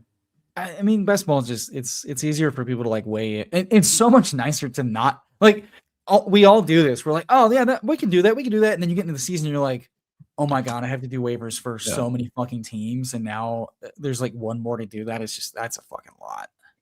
Well, can I recommend the Fantasy Pros waiver wire assistant tool? Makes life a lot fucking easier. I can tell you that. But my plan was just to put Tarek on it. I mean, Tarek's in like 50 leagues and he's got a process. He deals with it all. He loves waivers. We'll just put Tarek in charge of everything. I mean, the man is a sicko when it comes to just being plugged in. It's insane. 100%. How many are we waiting on? We're waiting on 2 people to get this eliminator going. If you're in the chat, I'm waiting. Jump in. Shout out to Meg. I'm not sure if she's still around, but dropped by earlier. Meg will be on next Monday, and we'll be drafting BBM. See what else is in the lobby. But Meg, been hard at work on the Fanspeak Best Ball Guide. It's a pretty decent piece of kit. A lot of really good stuff in it. Some really nice charts, some really nice competition write-ups. I mean, Meg and Steve have won a decent amount of money. I would be surprised if there wasn't some good knowledge to be earning that. I just got tagged in something, and I have to. Oh yeah, dude. 7 people split at 350. Like that's no, that's 8. It's him plus 7. 8 fucking people. Christ. At that point, you might as well just get to 10 and get an even $35 each. But Christ almighty, dude! 8 people trying to make decisions is, oh my God, that sounds like my nightmare. We were talking. So you think you can tap? We're waiting for one more for this eliminator. I just got tagged. Why am I on the thumbnail? Let's talk about this. I'm feeling a little annoyed. So on Best Ball Breakfast today, Levitan, the whole thing of like, hey, Rambus, you cut him essentially, yada yada, blah blah blah blah blah, and they talked through that. It was a fun discussion. At the end of Levitan's draft, they're like, hey, he's like, I don't care. I'm not going to watch anything I can't bet on, and he's like, they're taking bets, and like weekly they're setting odds. My odds, by the way, just downright disrespectful. I'm in like the bottom 4. Well, we know why that is, and we know exactly why. But the co-manager here puts me on the thumbnail, and I'm happy to have some bid equity. Like and it's funny. I was being disrespected for weeks until competition. I mean, it's very funny that like for weeks I've been disrespected by the other contestants, and then Evan's like, I know Emo. Levitan's like, oh, Emo looks pretty talented. Now all of a sudden, my face is on the thumbnail. Despite I'm not on the betting slip, I'm not the guy that Levitan betted. Why am I being tagged? Why am I on the thumbnail? I'm flattered, but like also, fuck you. Well, it's probably easier to find a picture of you than it is of Neil Farley. No offense intended there, but hey, I don't know. They keep using the same one with what do you call it? His contestant entry, and he was just on About the Talent. I think this is a fairly good thumbnail though. Text a little bit small. It's a great thumbnail. I'm just like, if you're gonna put me on the thumbnail, include my odds. I don't know. Like, I'm not gonna watch to see what my odds are, but every week let me play it up. Let me be me. This is thank you. I'm not. Cups is definitely more handsome than I am, and also this is bullshit. We get the fucking 12 spot again, right next to fucking Go Bills Nick. God damn it. Hey. Could be worse. But yeah, I'm not sensing another James Cook, Devin Achane start. Mm-hmm. I mean, what are their weak ones? I don't think I'm taking HN very high in an Buffalo at Houston in week 1, Miami at Las Vegas. So some good, some bad, but yeah. Actually, how many of these are you up to, Tyler? Are you kind of still taking it easy, wanting to hit this later in the summer? Yeah, I'm wanting to play this more heavily with late information, leveraging injury stuff, defenses that start looking strong or not strong, roles, etc. I essentially want my my players and my prices to be much better than the field. So I won't be doing a ton of these until late July, early August, and then I think that's when I'll play plenty. It's a very fun contest. 6 of 12. 1v1 the rest of the way until a 3-man final for, I believe, 100K to first, or no, 200K to first. 200K to first. 200K. And then what? Third in the final takes 76,000. So, I mean, from a flat perspective, that's pretty goddamn nice. Yeah, I mean, like I say, I'm doing most of my drafts in the FFPC Superflex, where it's 100K to first and then 15K to second and 7K to third. So this speaks to me. I'm down with this. Yes. Also, Consigliere has me dead to rights. I am such a hipster contrarian at heart. If you like it, I don't, and that's how it goes. Well, that's one of the things that would have been fun about the whole kind of player tout bit, where you got your mulligan, because I have no doubt that you absolutely would have just gone to fucking town on whichever player that you would have made the case for, because I've had so many arguments for you on stream and so many on the Toxic Tower that it's second nature. No, that's why I didn't get the challenge. I was already locked into the show, too good for the show, but also that's something I do every year. I think you have to present both sides of the argument for a player to find the median, because the truth is somewhere in the middle, bull case and bear case. I also did it. I did that challenge impromptu. We'll talk about that here when we pick. What are your leans here? I do not mind double RB here from a eliminator standpoint. Yeah, I mean, James Cook, obviously not a great matchup against the Texans week 1. Saquon Barkley kind of feels a little bit easier going up against the Commanders. Their defense has been absolutely trash for so incredibly long. And then Justin Jefferson, you're talking about week 1 against the Packers. I think it's fine. I mean, Saquon Barkley, I'd lock in, and I'd be happy going Derrick Henry if you don't want to go just Matthew Jefferson. You're a Ravens fan at heart. Henry gets a new offense, and let's just bully and say we have 2 grown men running backs that do not have overlapping bye weeks and call it a day. Well, let's go back to this from WF Amigo earlier. How much Hurts would we see if Barkley went down, stud or dud? I'm betting on mid-70s Hurts to pay off. I think overall you lose a big step in the efficiency of the offense. Yes, you're going to see big passing numbers compared to usual. You're going to see them forced into a different way of playing. But the offensive efficiency, you're just not going to get the same level of play, are you? And that's kind of the tricky part of trying to imagine what it would look like. I think that the Eagles will probably be fine, because I like Devonta Smith a lot. I like Dallas Goedert, Eli Stowers. I like Mekhi Lemon. And then the rest of the guys are fine. But yeah, it's hard not to imagine them losing a decent chunks of plays per game. Yeah, I mean, I don't know that suddenly makes Hurts more of a rusher. I think they just use more of a committee at running back, right? With Tank and Shipley. I think they have enough faith in Tank's size to just ram him into the goal line more often. We saw them take Saquon off the field plenty of times for tush push, even when it was working. So I really don't know that it changes more than 5 to 15% any given week, because again, it's just we see quarterbacks as they age run a little bit less. We've seen it with Mahomes. We've now seen it with Hurts. I think we have some systemic reasons that we can point to that. But at the same time, it's just as quarterbacks age, they become more of passers. I do think it boosts the pass game more, because they probably rely on more quick passing and more. They probably load up. We see this a lot with teams where if they lose their bell cow running back who's really, really talented, the pass rate increases either slightly or very aggressively, and so more pass work from Hurts could potentially supplant any like rush efficiency dip if, this is the new normal for Hurts. So from that standpoint, I would agree that you get more pass touchdown and pass yardage likelihood, and that still makes him a better fantasy quarterback. So yeah, no Saquon would make me slightly more interested in Hurts for sure, but you always run the risk of like a game breaker like Saquon potentially just is a slight ding to the offense as a total from a scoring likelihood perspective, and that potentially outweighs any sort of, Hurts has to pass more type of thing, because at the end of the day, they still have a very talented defense. So this can still be like a slog, mud wrestle type of boxing match between teams if they lose a really talented player like that. So I see ways where it's a wash. I see ways where it's potentially more interesting. That's a DFS angle interesting thing I'm more interested in, because if they go up against a very strong pass defense without Saquon, I can see how that's a very ugly day for the Philadelphia Eagles offense.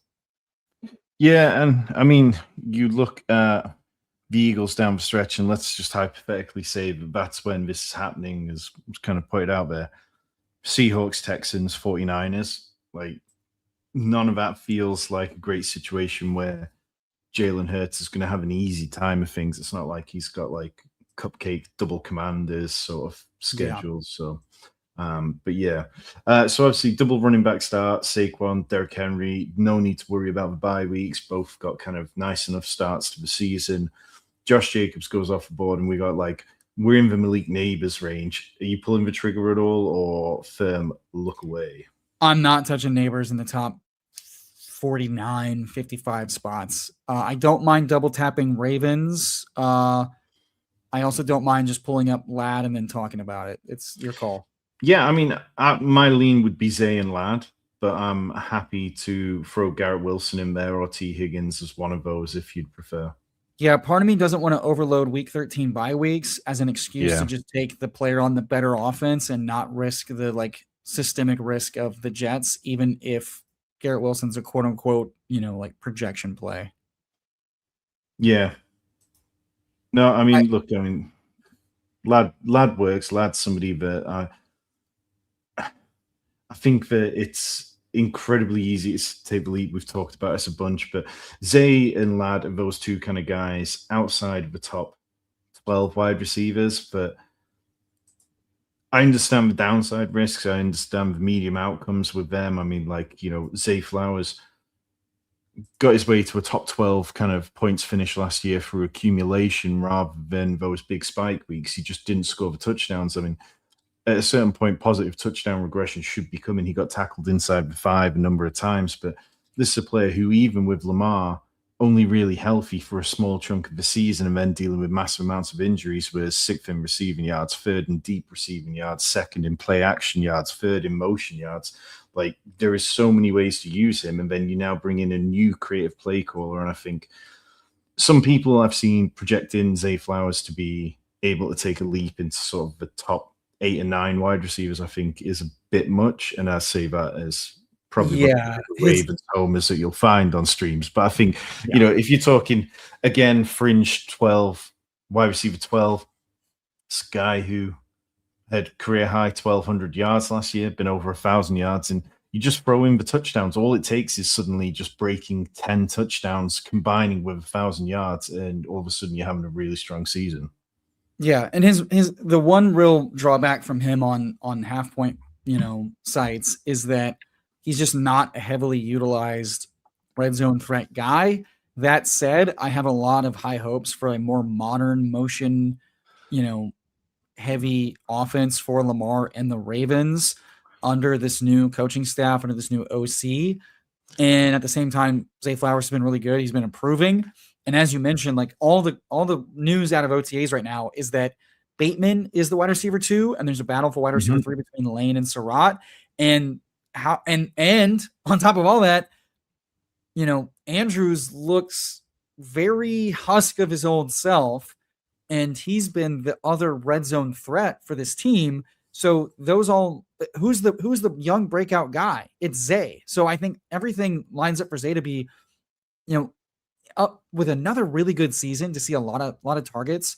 And like you mentioned, he doesn't have to see a ton of red zone targets to smash if his efficiency outside the red zone is really good. And he again, we saw Bateman be a really, really powerful weapon in best ball because he was hitting those long catches for touchdowns. Yeah. Zay had like the same opportunity, just ran worse getting into the end zone. We saw that even in the playoffs. Until week 18 against fucking Steelers when it didn't fucking count.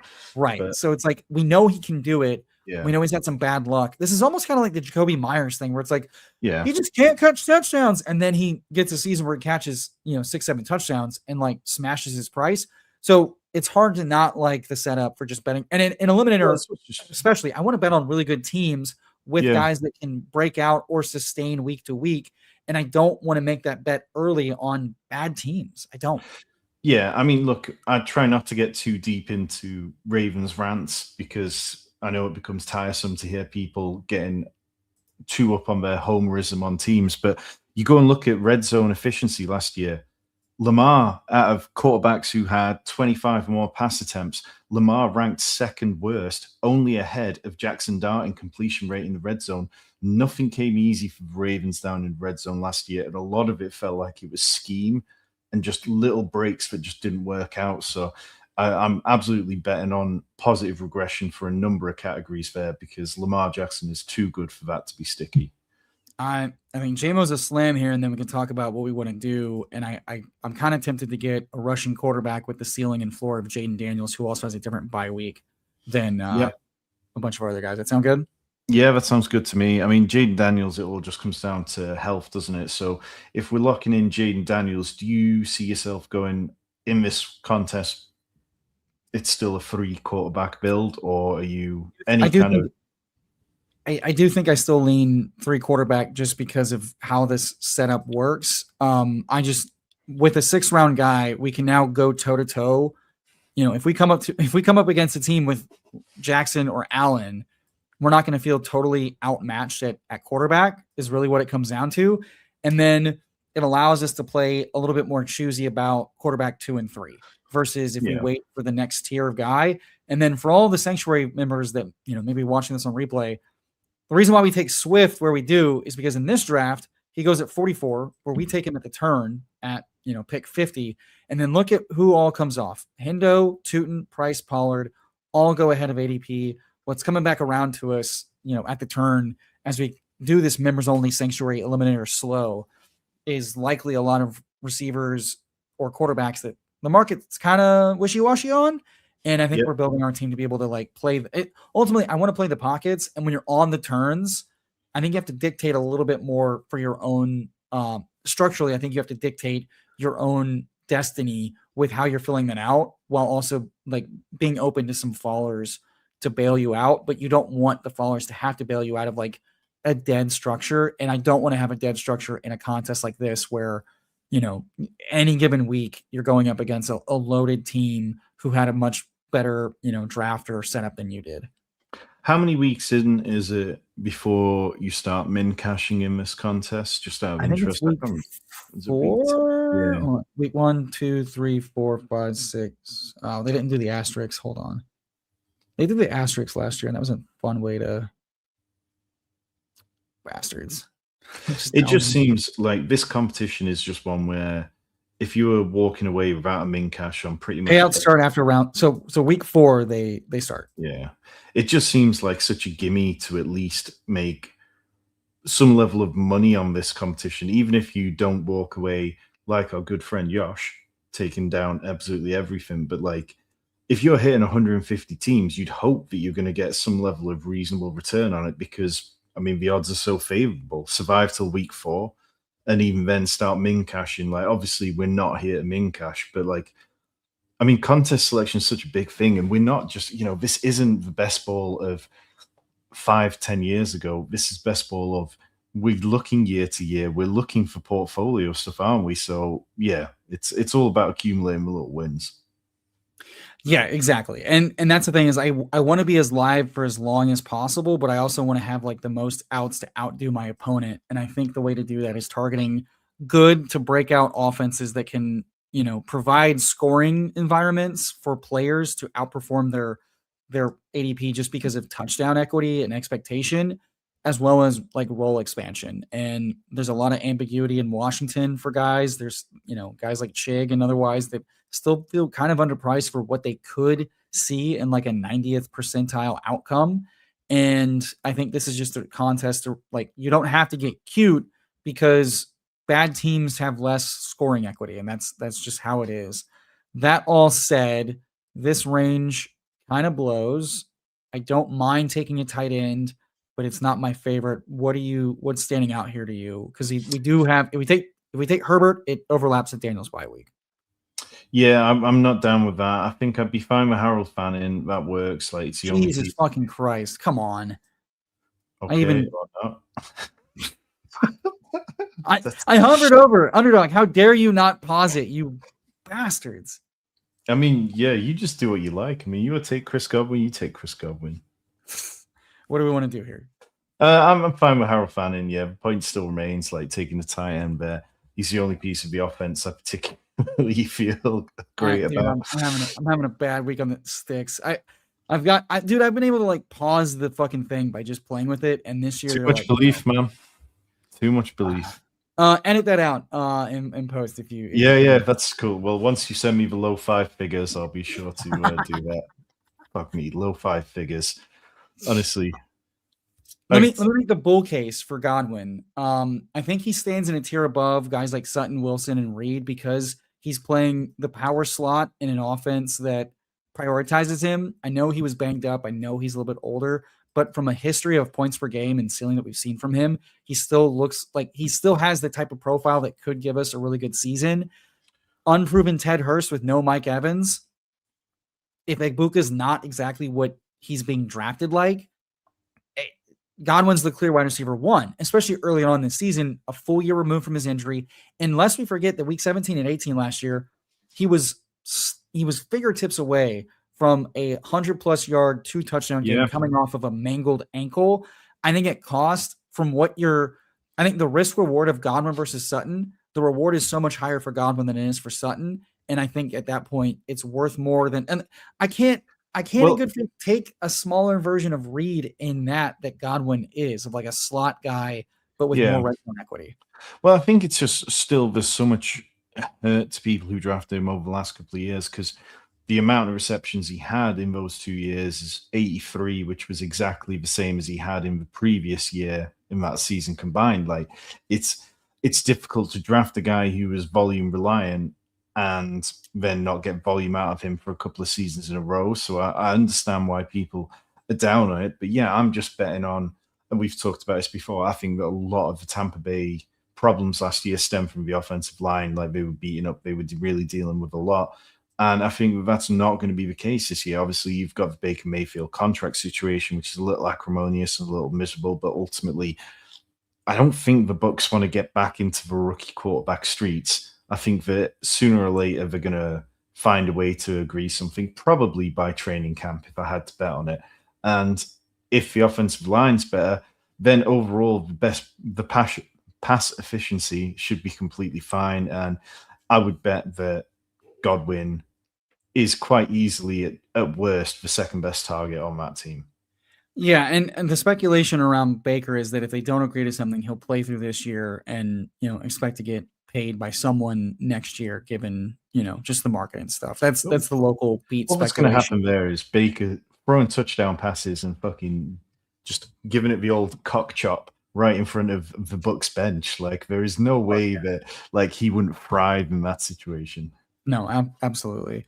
I just got some breaking news on Chris Rodriguez that we should talk about, but that's great. We'll just go ahead and queue up some RB3s potentially from a structural standpoint, and we can talk about if we want to pull up a quarterback and running back, or if we want to take wide receiver 5. I think they're all viable. What do you think?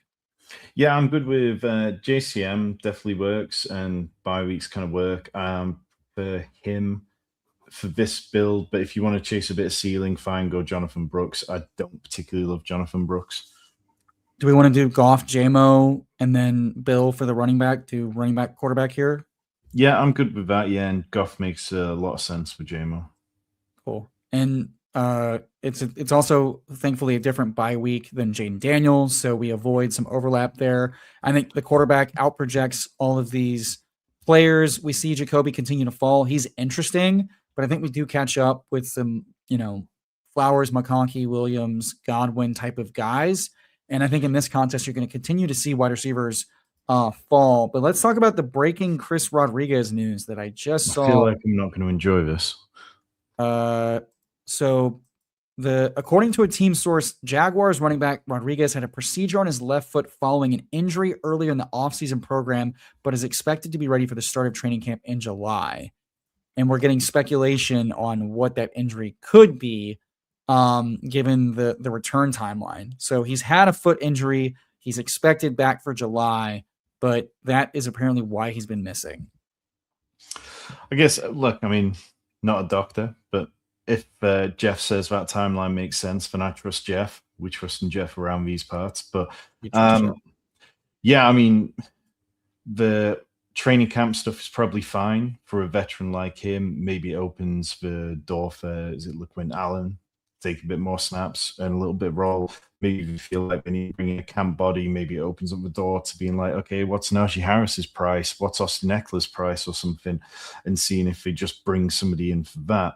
But ultimately, it felt like they paid Chris Rodriguez a reasonable amount. They were, kind of happy with the role that he was going to play alongside Tootin. So my immediate cope would be that could have been a lot worse. And if he's ready for the start of training camp or even early into training camp, then that's probably okay. And I'll probably, if this gives a decent dip, I'll probably take a little bit more than I probably was before anyway.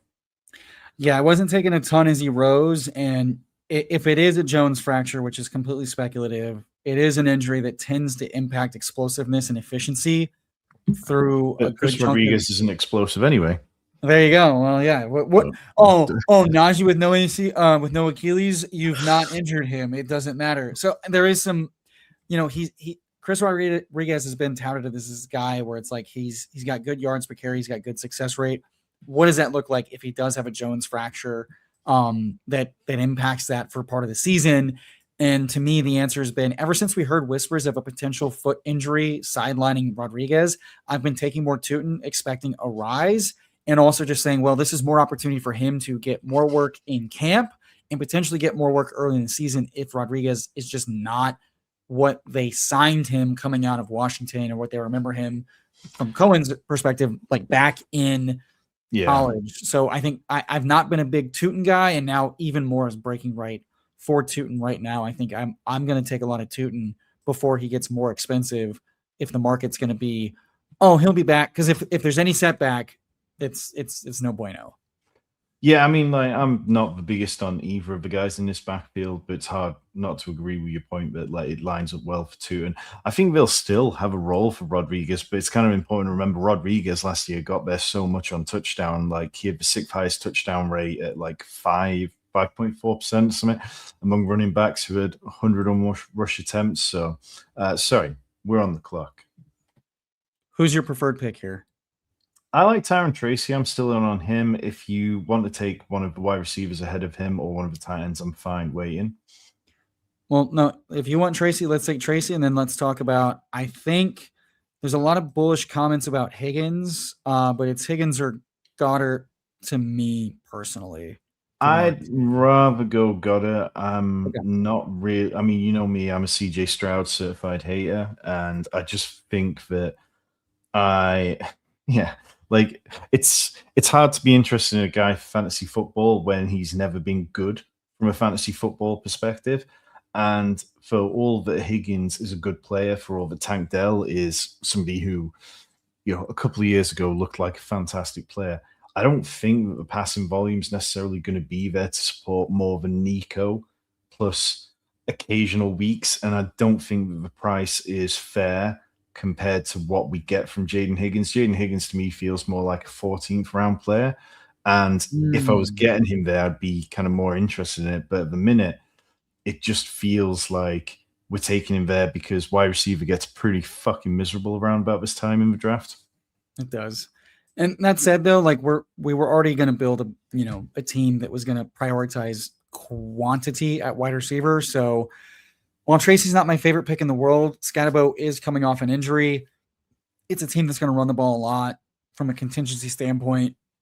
there is kind of a tier break at running back 2. We've seen Tracy be able to do it with rushing and receiving work. So I think I would have fucked around and found out about pushing RB4 to the next turn, because I don't know about anybody else. I really prefer the next tier of running backs a lot more at cost than I do this tier when it comes to like Mason, Tracy, Marks, Mitchell. I much prefer like Samson, B-Rob, Tank, all those guys at cost, because I still think guys like Diggs and Higgins have a ceiling. Even Coker have a ceiling that's very Shaheed. A lot of good news coming out. I think there's the spike week wide receivers versus, and then the tight ends. It's easy to say, hey, they outproject a lot of these, receivers, and in an eliminator that matters, because we're looking to kind of like weekly outproject and outscore our opponent, even if it's a lot, by a little bit. That said, I think one of the things working against Stroud is that what worked well for Stroud was heavy personnel, heavy play action, and healthy Nico, Diggs, or Tank, and like a really well-balanced, good working offense with a workhorse in Mixon, who has good success rate, good efficiency without the injuries to his ankles. And this year it's like, well, are they going to be aggressive? Are they going to keep running and putting him in third and long, third and medium? Are they going to utilize play action? Are they going to continue to fucking rotate Nico Collins or not target Nico Collins? Like, they do a lot of stupid micro shit that puts them at disadvantage like positions. And Stroud hasn't been the most accurate or the most settled. They haven't had the best offensive line. So I think the way that Stroud proves us all wrong is that schematically and from a team level perspective, they put him in advantageous positions by not always running on first or second and medium. Yeah. They don't put him in third and long. They utilize play action. They actually lean on their best fucking player in Nico Collins. And they've not proven that they're going to do that. So because of D'Amico Ryans. So I'm still a doubter. It's also just like with a defense that good, and again, I apologize for going back to Ravens, but like you go back to like 2019 Ravens when Lamar won MVP, you have to be really efficient on offense if you've got a really good defense to kind of swing maximum fantasy value out of a situation. And I just don't think that that's kind of in CJ Stroud's wheelhouse right now. I think, yeah, he can be better than he's been, but I don't expect it particularly. I'm completely fine. If you want to take Brendan Strange here as our third tight end, I'm all right with that. I'm curious about the Debo pick. I think I'd rather just go ahead and lock up our third quarterback and then just hammer out receivers basically the rest of the way and add one running back at some point. I'm just starring potential wide receivers we could add, but I think quarterback at this point, a guy that's going to start every game and potentially score more than we think as a market because of Mike McCarthy, seems pretty good, unless you prefer Mendoza straight out. No, I'm fine with that. That's not a problem for me. Okay. I just want to go back to Tyrone Tracy a minute. So obviously we were talking in the Discord with the YouTube members for Fantasy Sanctuary. Hit the join button down below. We're doing an eliminated slow draft, and we were talking about Cam Scatterbo and the video today of him running routes downfield. A lot of people got excited about, and he looked fantastic. Definitely better than he could have been. I mean, this is a guy who, dislocated ankle, broken fibula, and also some ligament damage. Like, this wasn't an easy injury for him. But I'm still kind of struggling to believe that everything pivots back to him being a clear workhorse. Like, you look at the stats last year, similar explosive run rate to Tyrone Tracy, similar yards per carry within 0.1. Scatterbo was definitely forcing more missed tackles per attempt than Tracy. That's not really been Tracy's wheelhouse. But the bigger part is, I don't think the coaching staff are the type that are just going to turn everything over to one running back. I've made this point with regards to Dylan Sampson and the Browns, but Todd Monken and John Harbaugh were taking Derrick Henry off the field for Justice Hill a decent amount. Matt Nagy, over the last 3 years in Kansas City, there was only one occasion where a running back had a snap share higher than 52%. I think it was Isaiah Pacheco in his first year, got up to 59%. And part of that was because we had Clyde Dogshit Edwards-Helaire behind Pacheco that year. So I think Tyrone Tracy kind of in this RB40 range is somebody that I'm quite interested in still. How are you kind of splitting it in the drafts we've not been doing together?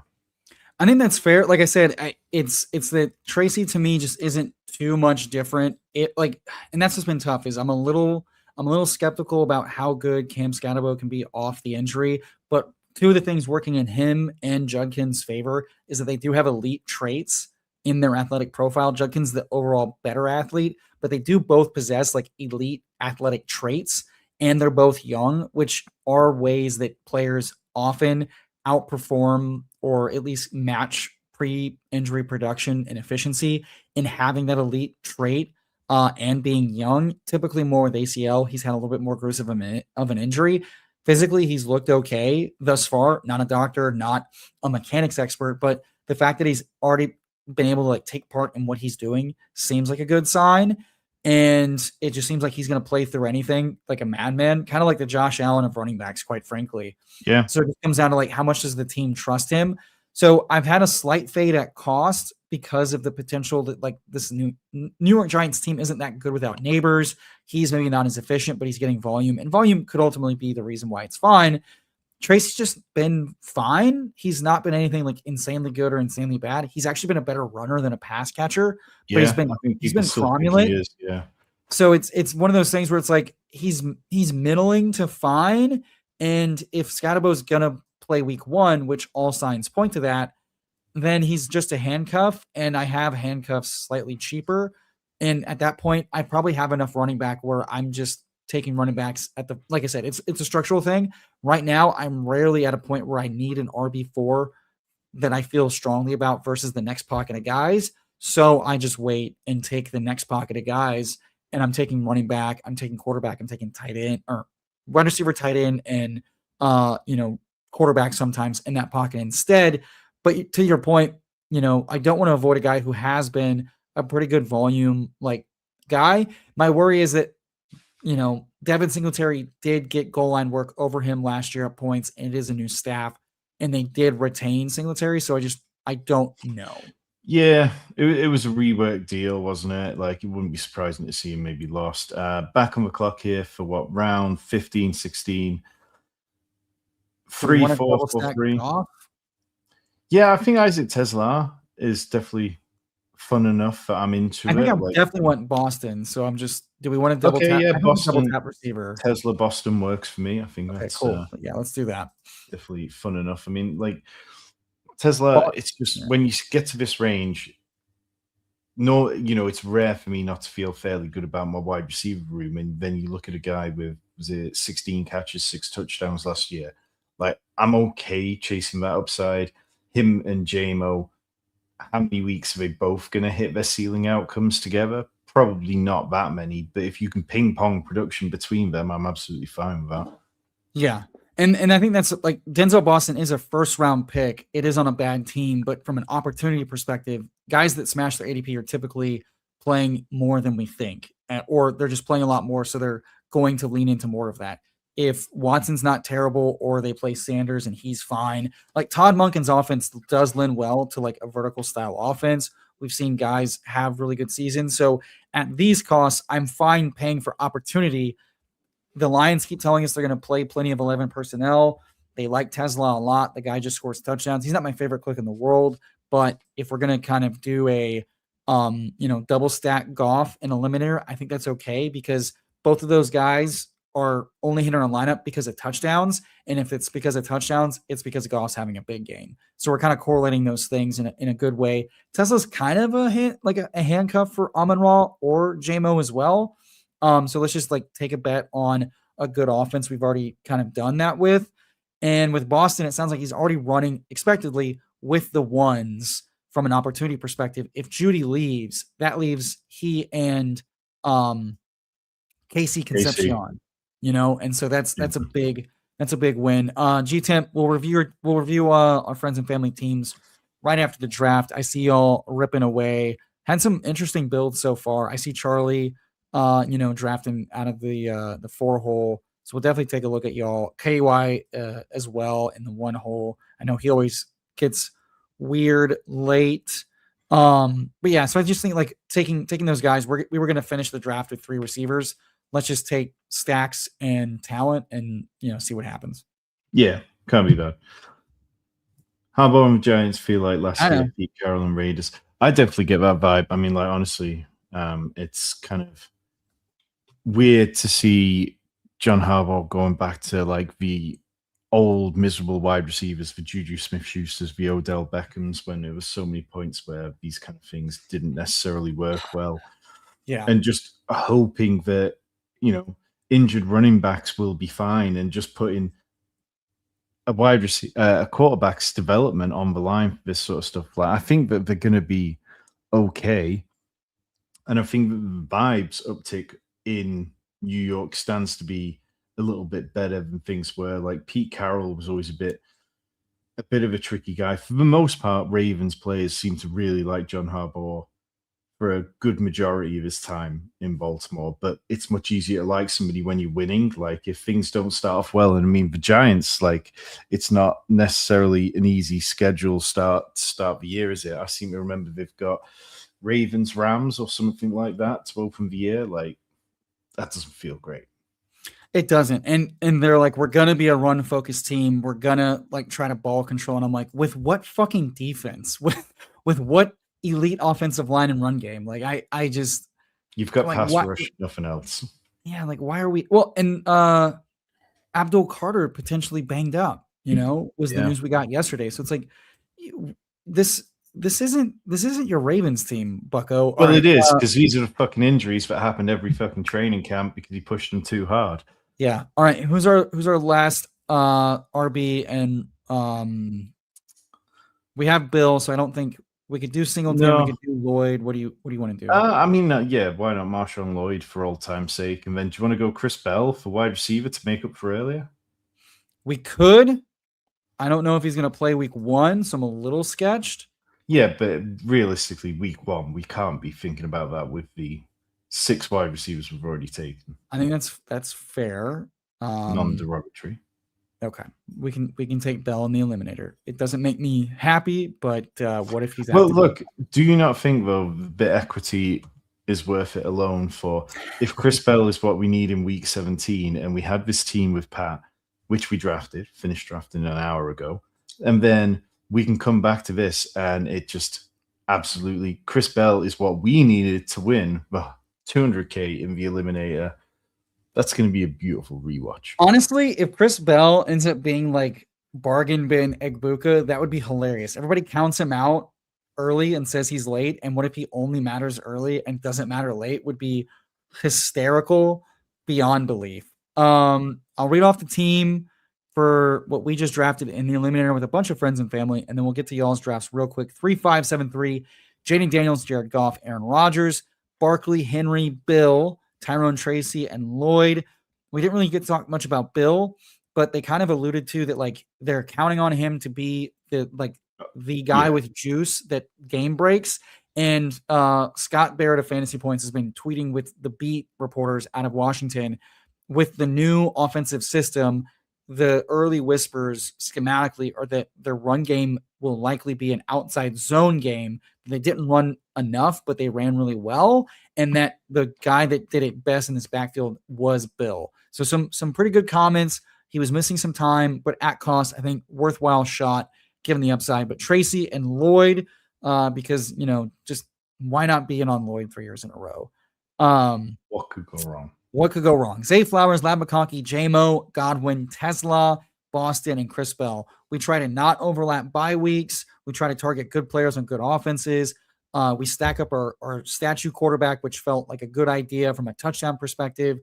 Attack some talent, attack some youth, have some veteran presence in there. I really like how this wide receiver room came together. And then we kind of just played the projection game of saying, Harold Fannin, we know what he can do, points per game. It's not the best offense. We do have a double stacked Cleveland, but in a Todd Monken offense, I think there's ways that these guys ping pong and hit and overproduce at their ADP. Goddard and Strange just chasing touchdowns, chasing good offenses, and guys that likely outproduce and outproject the wide receivers that were going in that range. And in all honesty, given that I think tight end gets really, really desperate and bad late, while the wide receivers all are, fine bets to spike 1, 2, 3 times, I think this is the way to build with this ADP at this point in the season right now. No, I like it. I think it's one where, you look at it and it's not the classic best ball team that you start frothing over. It's not the one which you just like, oh my God, look at this. But it's constructed well. It's role players. It's built for going, okay, right now this is the player that we kind of need for this. We need this kind of production from there. And it all kind of stacks up nicely for me. I think that, yeah, works well. Happy to take a look at what other people built. Yeah, let's check out. I know G-Temp specifically wanted us to see what we thought. So G-Temp, drafts a shit ton. He's done well with him, every year for himself. 3.573, May, Willis, Gino. You've got this. You got the ceilings. You got the projection, guys. You want to go outside, bud? I mean, yeah, AFC East, just load up on one division, get all those little mini correlations. I mean, yeah, May and Willis have the ceiling. May is the floor and the ceiling, and then Gino is, the third quarterback. I think Rodgers is stronger than Gino with implosion risk and bench risk, but at cost in this contest, probably more than fine. CMC, K-Walk, Tootin, which right now feels like a jam. Spears and Davis, two of my more favorite late round clicks. The bye weeks aren't a worry. Really good, touchdown equity, some good breakout equity. The pass catching upside in this room, pretty goddamn nice. Ray Davis, one of the better running back clicks late for what he offers, from a 15 to 20 touch upside if Cook goes down. Smith, McMillan, Pierce, Sutton, Myers, Diggs, Mooney. I'm not clicking Mooney a whole lot right now for early season. I don't mind Mooney. I'm taking him a bit. If you're taking him, it's in this contest where early season matters, and I think that's fair. Well, I just think the gap between the wide receiver 1 and the wide receiver 2, what we've seen from Malik Neighbors over the last couple of years, hasn't been the healthiest, hasn't been the most consistent. Yes, even if they pivot to playing more 2 tight end builds, then are you going to see Darnell Mooney being the guy stretching the field? I think that's entirely possible. This is a guy who, yes, things didn't really click for him last year, but Jackson Dart being somebody who's willing to push the ball downfield. I don't mind Darnell Mooney at cost. If we were talking 140 ADP, it would be a whole other conversation. Yeah. But right now, I'm absolutely fine with it. KY, joining the channel. Appreciate you, dude. Drop us a message. Join the Discord. We will get you in there. We will get you your sign-up details to the website. Whole shit ton of useful stuff. You're gonna like all the tools that Rich has built for all the leagues and stuff. You're a big tools guy. You're gonna enjoy all that stuff. But Laporta, Helm, lots of tools. And I'm not just the only tool anymore. Isn't that fun? Laporta, Helm, and Washington feels like a somewhat thin room if Helm's not the guy. But I mean, it's fine. If you're gonna punt one position in a contest, it's tight end. Would you have possibly gone for tight end there? Because obviously a couple of those came really late. Is there anybody you would have binned off? Would you have taken out Darnell Mooney and gone with a 4th tight end? Quite honestly, I think I just trust Walker, CMC, and Tootin, and I go 4. Yeah. I think I go 4 running back, 4 tight end potentially. Yeah. Okay. I know Ray Day feels nice, but in this contest, I think if you're missing one of your top 3 guys, you're probably fucked. So, I'd probably just take another tight end if I'm going to nitpick. KY builds a 2.673, pushing it to the max with Stafford and Bo. Oh, man. Like it. Building a more BBM lineup, but again, it can work. It's not my favorite to do in this contest, but also taking a shit pick quarterback late, could fuck you after a few weeks. So Gibbs, Rico, Manungai, White, Algier, and B-Rob. So, gets the extra firepower at running back. Some decent profiles in there I don't mind. All solid handcuffs in and of themselves. I think you got to go 6 if Rico's your RB2 potentially. So I get it. Pickens, it's just Nico. So funny. This is a classic kind of team. And sorry, I'm distracting. No, go ahead. But this is the classic kind of team where your RB5 and your RB6 would have been rookies pretty much every year, but because the rookies are so trash this year, it's like, we'll take Tyler Algier, we'll take Brian Robinson. Yeah. And people are, we get into this point where it's like, what if Rashad White is what you need in best ball this year? Because this team is so desperate for that rookie upside or whatever, but the rookie class is just trash. Yeah, exactly. And that at this point, at these costs, I'm going to take the vets Yeah, 100%. The vet backups, and I'm not gonna fucking sell myself on Nick Singleton right now.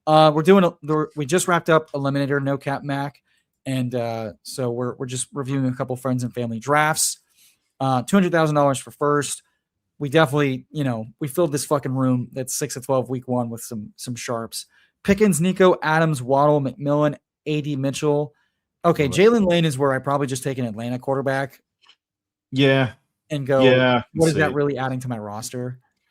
But I mean, it's the wide open room, isn't it? It's saying, okay, if we can squeeze by, how often is Jalen Lane going to be drafted in this contest? And that, in this format, beyond all else, if you find the guy who's low owned has the potential to kind of hit and give you leverage, I guess. I understand both sides of that argument. What if Lane is Michael Wilson this year? Is basically what you're hoping for. I think in a contest like this, take a shot on one of the Atlanta quarterbacks, because however many games of points you get from that guy is probably adding a lot more often than Lane. But KY loves to get weird. He attacks the low combos. I don't have an issue with it from a game perspective. I didn't see Charlie ask for a team review. He knows what he's doing. 2-5-8-3. So a couple of the quarterback threes went, and we had several teams just decide, no, I'm not doing it. I'm not taking Watson. I'm not taking Kirk, which I think Kirk is probably the worst click in this contest versus the Cleveland guys, versus the Atlanta guys.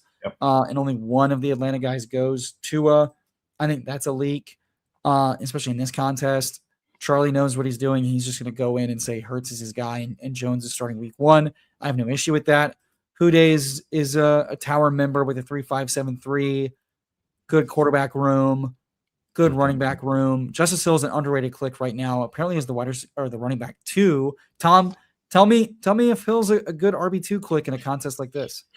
I think it's a little more clear this year than it was last year. Last year, I had a little bit more belief in Keaton Mitchell. Now this year, you're talking about guys like Adam Randall, Rasheen Ali competing to be the RB3. They'll probably keep 4 running backs on the roster, but it's counting on Rasheen Ali's probably doing the kick returns, and then Adam Randall's going to be there because we don't like to cut rookies, and there's that kind of promise. But I think very much it's going to be Justice Hill, Derrick Henry. Unless one of them gets hurt, they will take the vast majority of snaps and touches. All right.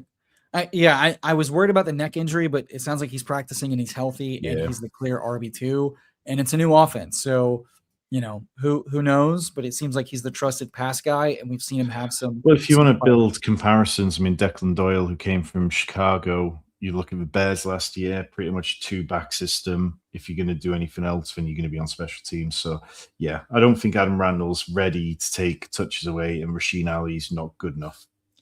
Yeah, there was some narrative FUD of like, if Adam Randall was the owner pick, is that actually bad because the coaches don't care about this guy?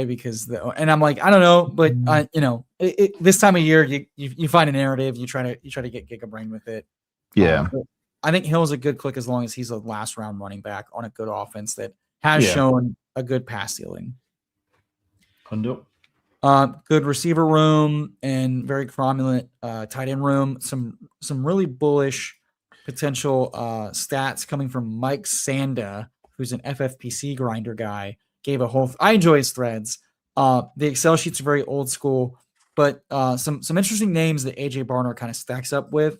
And I haven't been clicking a ton of him, but he makes sense as like that classic guy that outproduces price, because despite him running hot on touchdowns last year, he's running all the routes, and there's still not a very strong, like we have the alpha in JSN, we have a fun guy in Shaheed, but outside that, there's not a clear third target, and Barner figures to be in that mix. So it's a click I need to start making more of, as he's kind of gotten pretty cheap and reasonable as like a 15th, 16th round guy. Yeah. No, I mean, I'm in on AJ Barner. I think like the price could get too prohibitive. I think that we don't really know how this offense is going to look this year, but I'm fine taking a bet on him ahead of Elijah Arroyo. I think if you're looking at deeper drafts, fine. Mixing in some Arroyo and hedging slightly, I'd understand it. I kind of like, for me, I've been taking shots at Troy Horton still. Like, I think that there's enough there to like. Obviously, the running back situation feels so ambiguous, but it feels like with the change of offense, with Sam Darnold likely not going to be as efficient, with JSN likely not going to be as efficient, with the running game going to take a step back, somebody somewhere is going to creep up and be a good value.